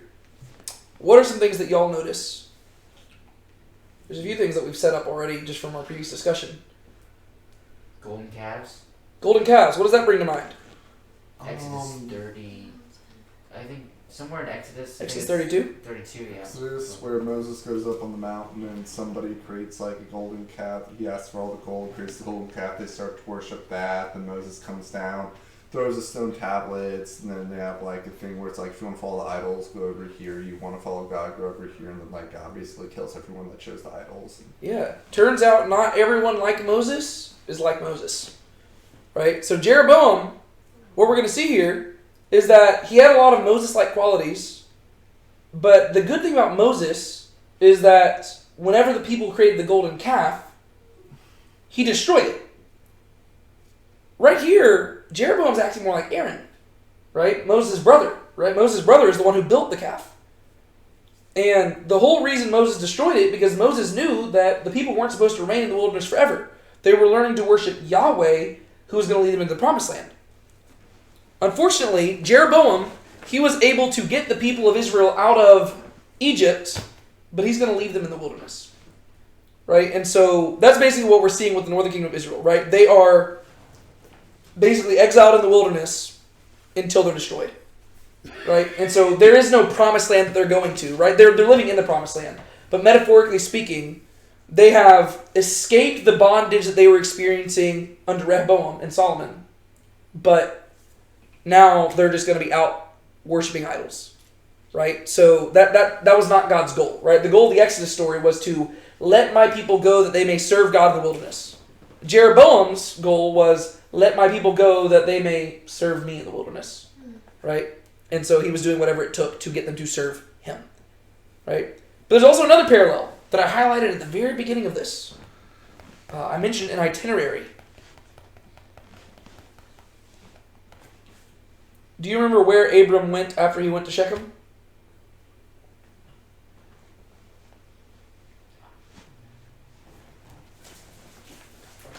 Genesis chapter 12. I mentioned it earlier. I know I've dropped a lot of different tidbits of stuff at you. Bethel. Yep. Sorry, I was trying to look at another passage real quick because I wanted to check something. I'll look for it in a second. Alright, yeah, no, so Abram, Genesis 12, first place he went was Shechem, and he built an altar to Yahweh. Second place he went was Bethel, and he built an altar to Yahweh. You'll notice Jeroboam here follows the same itinerary. In many ways, Abram going throughout the land of Canaan is almost like a proto-conquest, right? It's like, he's not actually conquering the land physically like Joshua would, but he is almost spiritually conquering the land. Everywhere he's going, he's building altars to God, right? So he's dedicating the land to God even though he doesn't own the land. Jeroboam is almost doing an anti-conquest, right? He's following the same itinerary as Abram, and he is being the father of a new nation, but he's building idols everywhere he goes, right? And so this is why I'm saying it's so important for us to know, like, Old Testament history, because, if I went to the Alamo right now and started reciting stuff that the people at the Alamo recited, y'all would be like, oh, he's following in the footsteps, right? Or if I went there and I just changed one word here and one word there, right? If I said, forget the Alamo, you'd be like, whoa, that's against our whole thing, right? Because our whole thing is remember the Alamo, right? But if I went and stood there and I said, forget the Alamo, you'd be like, oh, that was intentional, right? That's kind of what's happening with Israel's history here, right? The author is highlighting ways in which Israel's history is being reversed, right? And so Jeroboam looked like he was performing a new Exodus, but really he wasn't. He was just bringing the people out of one bondage into another, right? He was taking them from physical bondage into spiritual bondage, right? He looked like he was fathering a new nation like Abram, but really he was actually undoing the conquest. And the people of Israel had conquered the land and kicked out the pagans.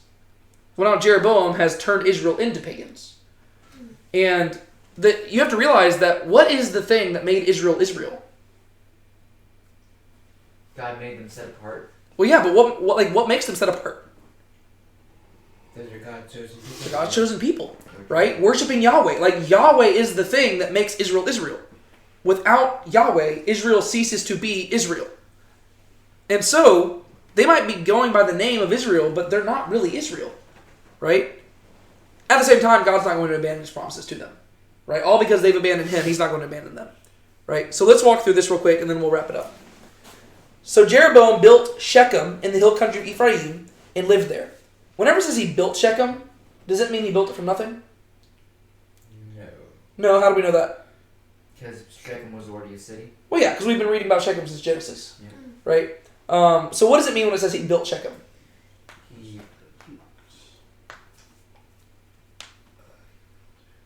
He created it in his own image, or What? he designed it in his own image. Well, it probably means he fortified it, right? He built it up, right? Because he's staying there. Yeah, it's where he's going to stay there. He's the king, so he's building it up, right? So he built Shechem in the hill country of Ephraim, and he lived there. And he went out from there, and he built Peniel. I was trying to figure out whether Peniel is the same place as Peniel. But in Genesis here, it still calls it Peniel. So Peniel is, if you were to go, actually let me just go back to the map right here, because I can do this.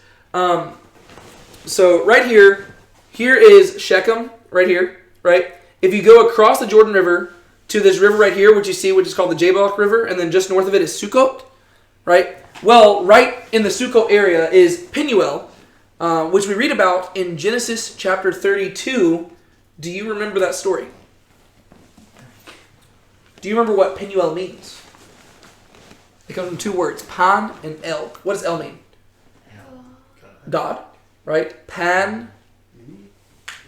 Face. In Greek, pan means many. Face, yes. Panuel, face of God. Right? This is the place where Jacob was first called Israel.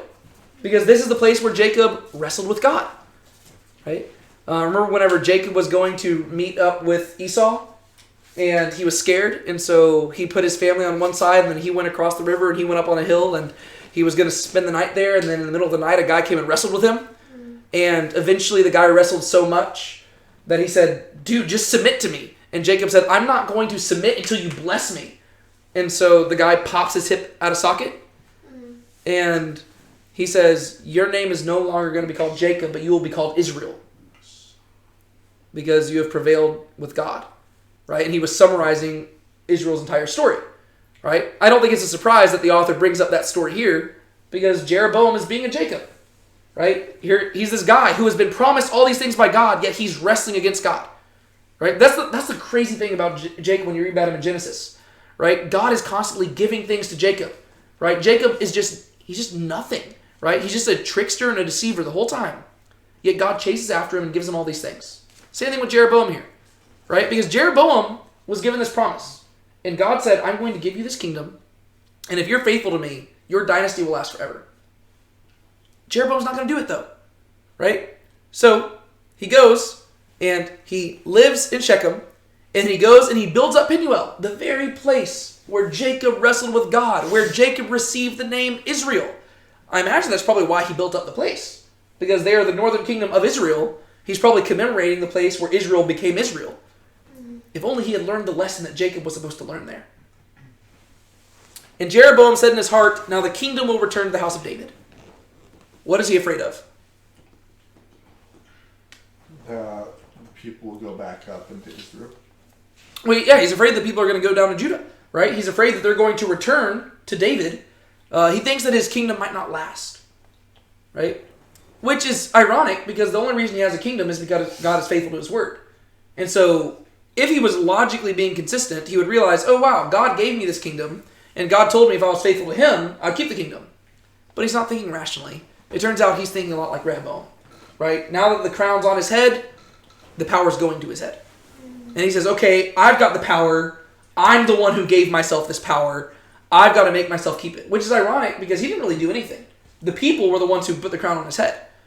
So he already had the people's devotion. But now he feels like he has to do something to keep their devotion. Okay? So he realizes that what is the primary reason the people would physically return back to the land of Judah? Whenever they're going to the temple to offer sacrifices. Yeah. They might have said they have no portion in the house of David, but these people still worship Yahweh. Yeah. And Yahweh, he's dwelling in Jerusalem. And these people, they saw his presence come to dwell there. And so what I need to do is I need to convince them that Yahweh is dwelling somewhere else now. So, the kingdom will return to the house of David. If this people go up to offer sacrifices in the house of Yahweh at Jerusalem, then the heart of this people will return to the Lord, even to Rehoboam, king of Judah. And they will kill me and return to Rehoboam, king of Judah.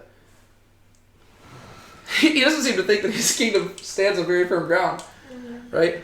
This is kind of like if you're dating somebody and you can't even like let them be near their ex because you're like, oh my gosh, if they see their ex for 1 minute, they're going to run back to them. It's like, that's an issue. It doesn't sound like you're very, secure in your relationship there, buddy.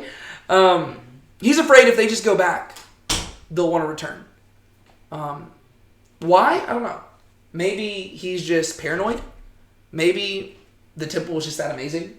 And he thinks that if they go to Jerusalem, they'll just be so in awe that they'll be like, wow, how could we have abandoned this? Maybe he thinks that Rehoboam will learn from his ways and that he'll woo them back. Maybe he's thinking that the only reason they followed him is because he wasn't Rehoboam. Right? And so maybe he's thinking that Like, I don't know. Maybe I just stumbled into this position. Maybe that they're going to like rebel against me or something. Right? He's insecure about it. And so he decides, I've got to do something to earn their affection. I've got to earn something to earn their devotion. I've got to do something to divert their devotion from Jerusalem. So the king took counsel, and he made not one, but 2 golden calves. And he said to them, it is too much for you to go up to Jerusalem. Behold your gods, O Israel, that brought you up from the land of Egypt. That's exactly what Aaron says. That's exactly what Aaron says. I was actually going to flip to it. Exodus 32. Now when the people saw that Moses delayed to come down from the mountain, the people assembled about Aaron and said to him, come, make us a god who will go before us. As for this Moses, the man who brought us from the land of Egypt, we do not know what has become of him.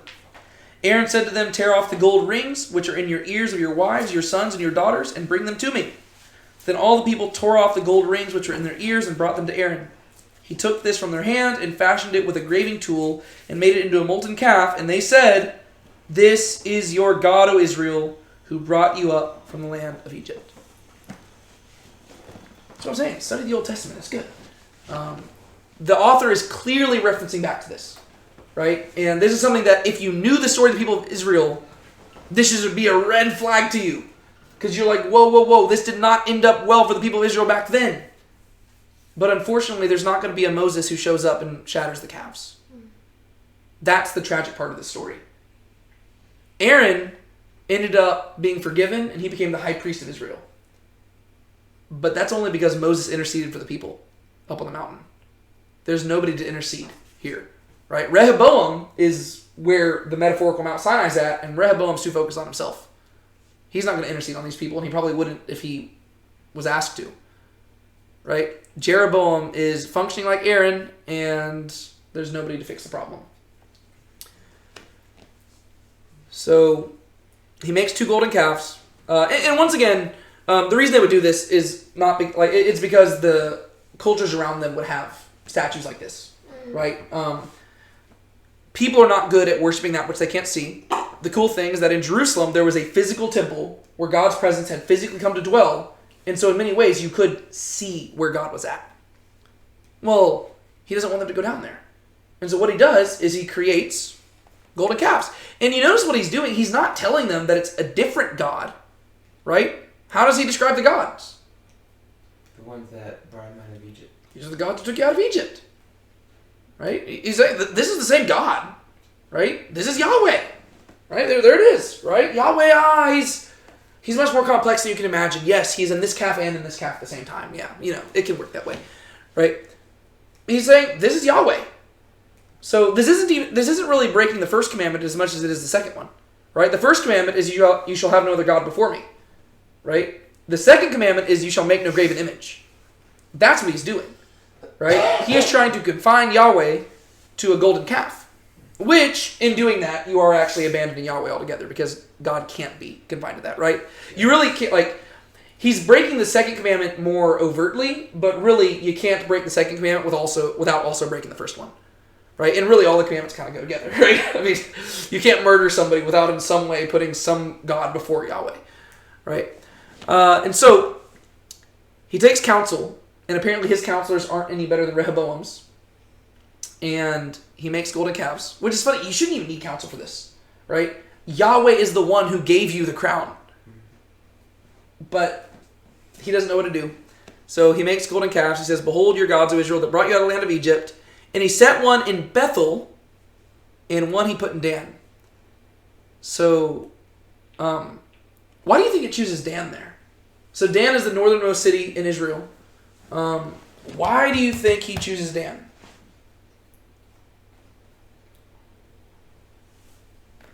Let me go back to the map here. So you got Dan and Bethel. Dan's up here, Bethel's down there. It's on each end of Israel. Yeah, so it's like now for the northern kingdom, this is kind of the equivalent of Dan to Beersheba, right? Because Bethel is the southernmost city, basically. Dan is the northernmost city. So you've got a golden calf in both directions.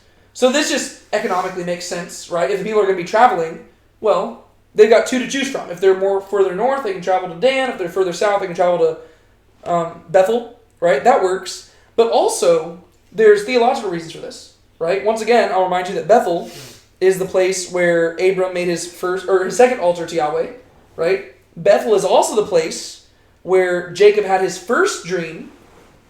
If you remember, like the stairway to heaven, right? The place where, like Bethel, what does Bethel mean?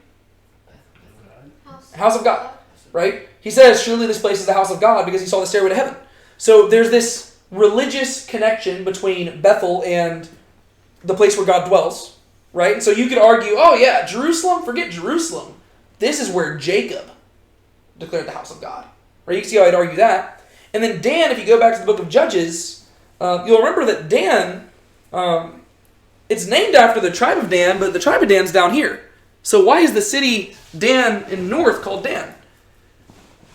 It goes back to the book of Judges. If you remember at the very end of the book of Judges, the tribe of Dan was the very first tribe to turn to idolatry. If you remember that whole story, remember whenever they came to the house of Micah, the dude, and they took his idol, and then they went to Dan, and that's where they planted it, and they like the Dan, it was formerly called Luz, right? And they renamed it Dan and stuff like that, right? And so there's historical reasons for why they would do this, right? But I don't know, stuff like that just gets me excited because there's so many different like reasons, and I don't know. So from Bethel to Dan, it's north to south or south to north, right? But also there's historical reasons for why he would choose these places. So he set one in Bethel and one he put in Dan. Now this thing became a sin, for the people went to worship before the one as far as Dan. So this becomes the big issue in Israel, idolatry. And it's going to continue to be the big issue in Israel. But the issue is, if Jeroboam had just been faithful to Yahweh, God was going to make his kingdom endure. Right? I mean, he had it made. But in an effort to make it endure for himself, he's going to lose it. Do you see how like the seeds of the gospel are being planted there? Right? Notice the trend that we've seen in this chapter twice now.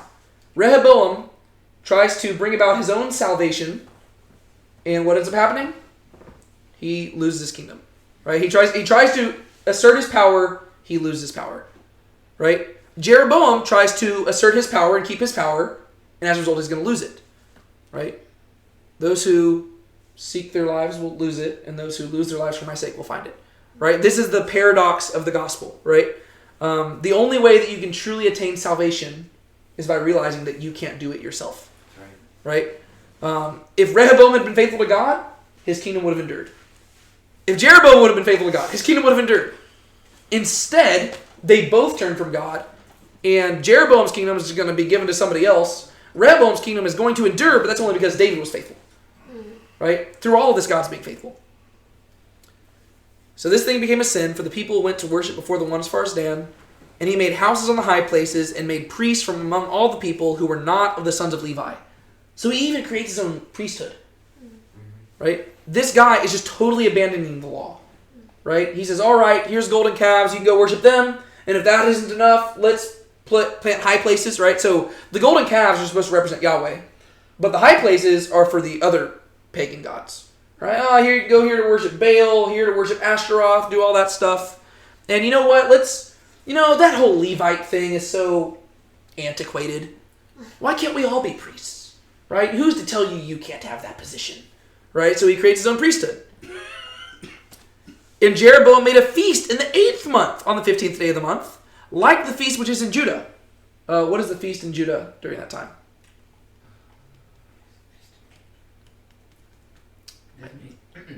There's many different feasts, right? I could be wrong, but I'm pretty sure this is talking about Feast of Tabernacles. Yeah.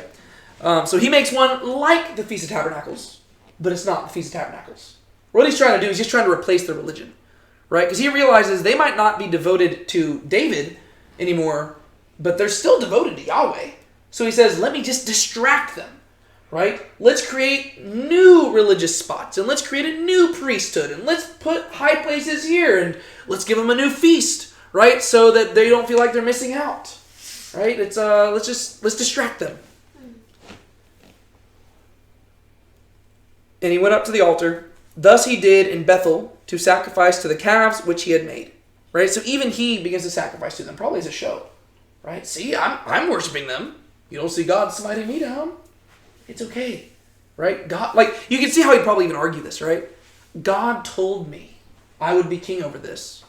And if I'm king over here, well, he doesn't want us to go to Jerusalem anymore. Let's just do this. Let's just worship at Bethel. Let's worship at Dan. It's fine. It's okay. I'm the king. What I say goes. God put me here. Right? A lot of the Levites, they're serving down in Jerusalem.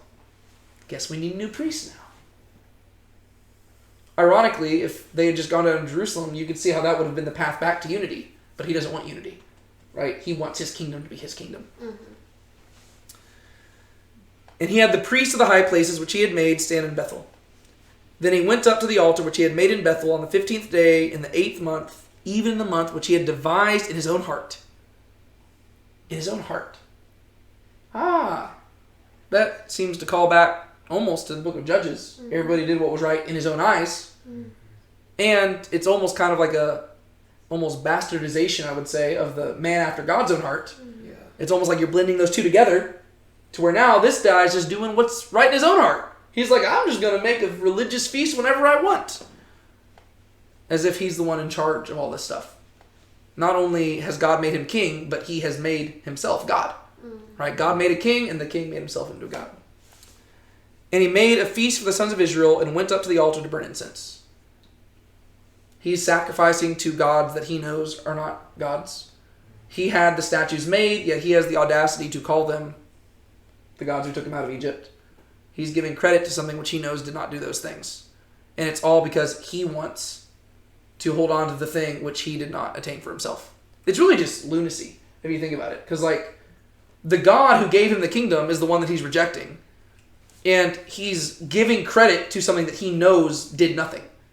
And it's all because he wants to take credit himself for the thing that he has. It's really crazy, but we all do this. That being said, there is 1 Kings chapter 12. Do y'all have any things y'all want to talk about? Any reflections, any application points y'all want to mention before we close up? I was going to say that I feel like this chapter points back to, like, God's intention for Israel, that they were only supposed to have him as king. Yes. Because by the end of the chapter, you see that the kingdom is split. There's two kings, and one of those kingdoms is not really even worshiping God anymore. Yeah. And so it's kind of like a sobering chapter that's supposed to be like, hey, my intention was for, like, me to be your only king, but it's got to the point where there's, like, multiple kings now. Yeah, and unfortunately it's going to get even worse. Yeah, like, this is the beginning. Like, you know how Judges, we talked about how it was like a slow and gradual fade? It's going to be the same thing here. I hate to break it to you, but we got a long way ahead of us to get through 1st and 2nd Kings, and it's not going to get much better. It's going to keep going downhill. So, yeah, I agree. Very sobering. All right, well, next week we'll be going into chapter 13, and I got to tell you, it is one of the weirdest chapters in the entire Bible. I'd encourage you to read through it ahead of time, because a lot of times people have no idea what to do with this chapter. I'm going to try my best to give my own thoughts on it, and if you know Stratton, go ask Stratton about this chapter. He really likes this chapter a lot. Mike Stratton, yeah. Go ask him about it, because he likes the chapter a whole lot. But yeah, we'll talk about that next week, and it will be good. Sound good? Mm-hmm. All right. Dear Lord, thank you so much for allowing us to be here today. We praise you and we thank you for your word. I pray that we will not simply go through this and immediately forget it, God, but I pray that, like the words of the prophet Samuel, God, that your words will go into our ears and not a single word will fall to the ground, but that we will plant them in our hearts, God, and we'll be shaped by them, and that we will learn from all the mistakes that these people made in these chapters, God, and we will be better equipped to go out and live for you, because that's ultimately the goal, God. If there's any application points that we skipped over, God, I pray that each of us will come to recognize them upon further reflection, and I pray that we will continue to reflect on this stuff, God, that we won't just talk about it for a few hours here and then forget to reflect on it over the course of the week. Please bless our time of fellowship that we're going into now, God, and help us devote the rest of our day and week to you. It's in your name we pray. Amen.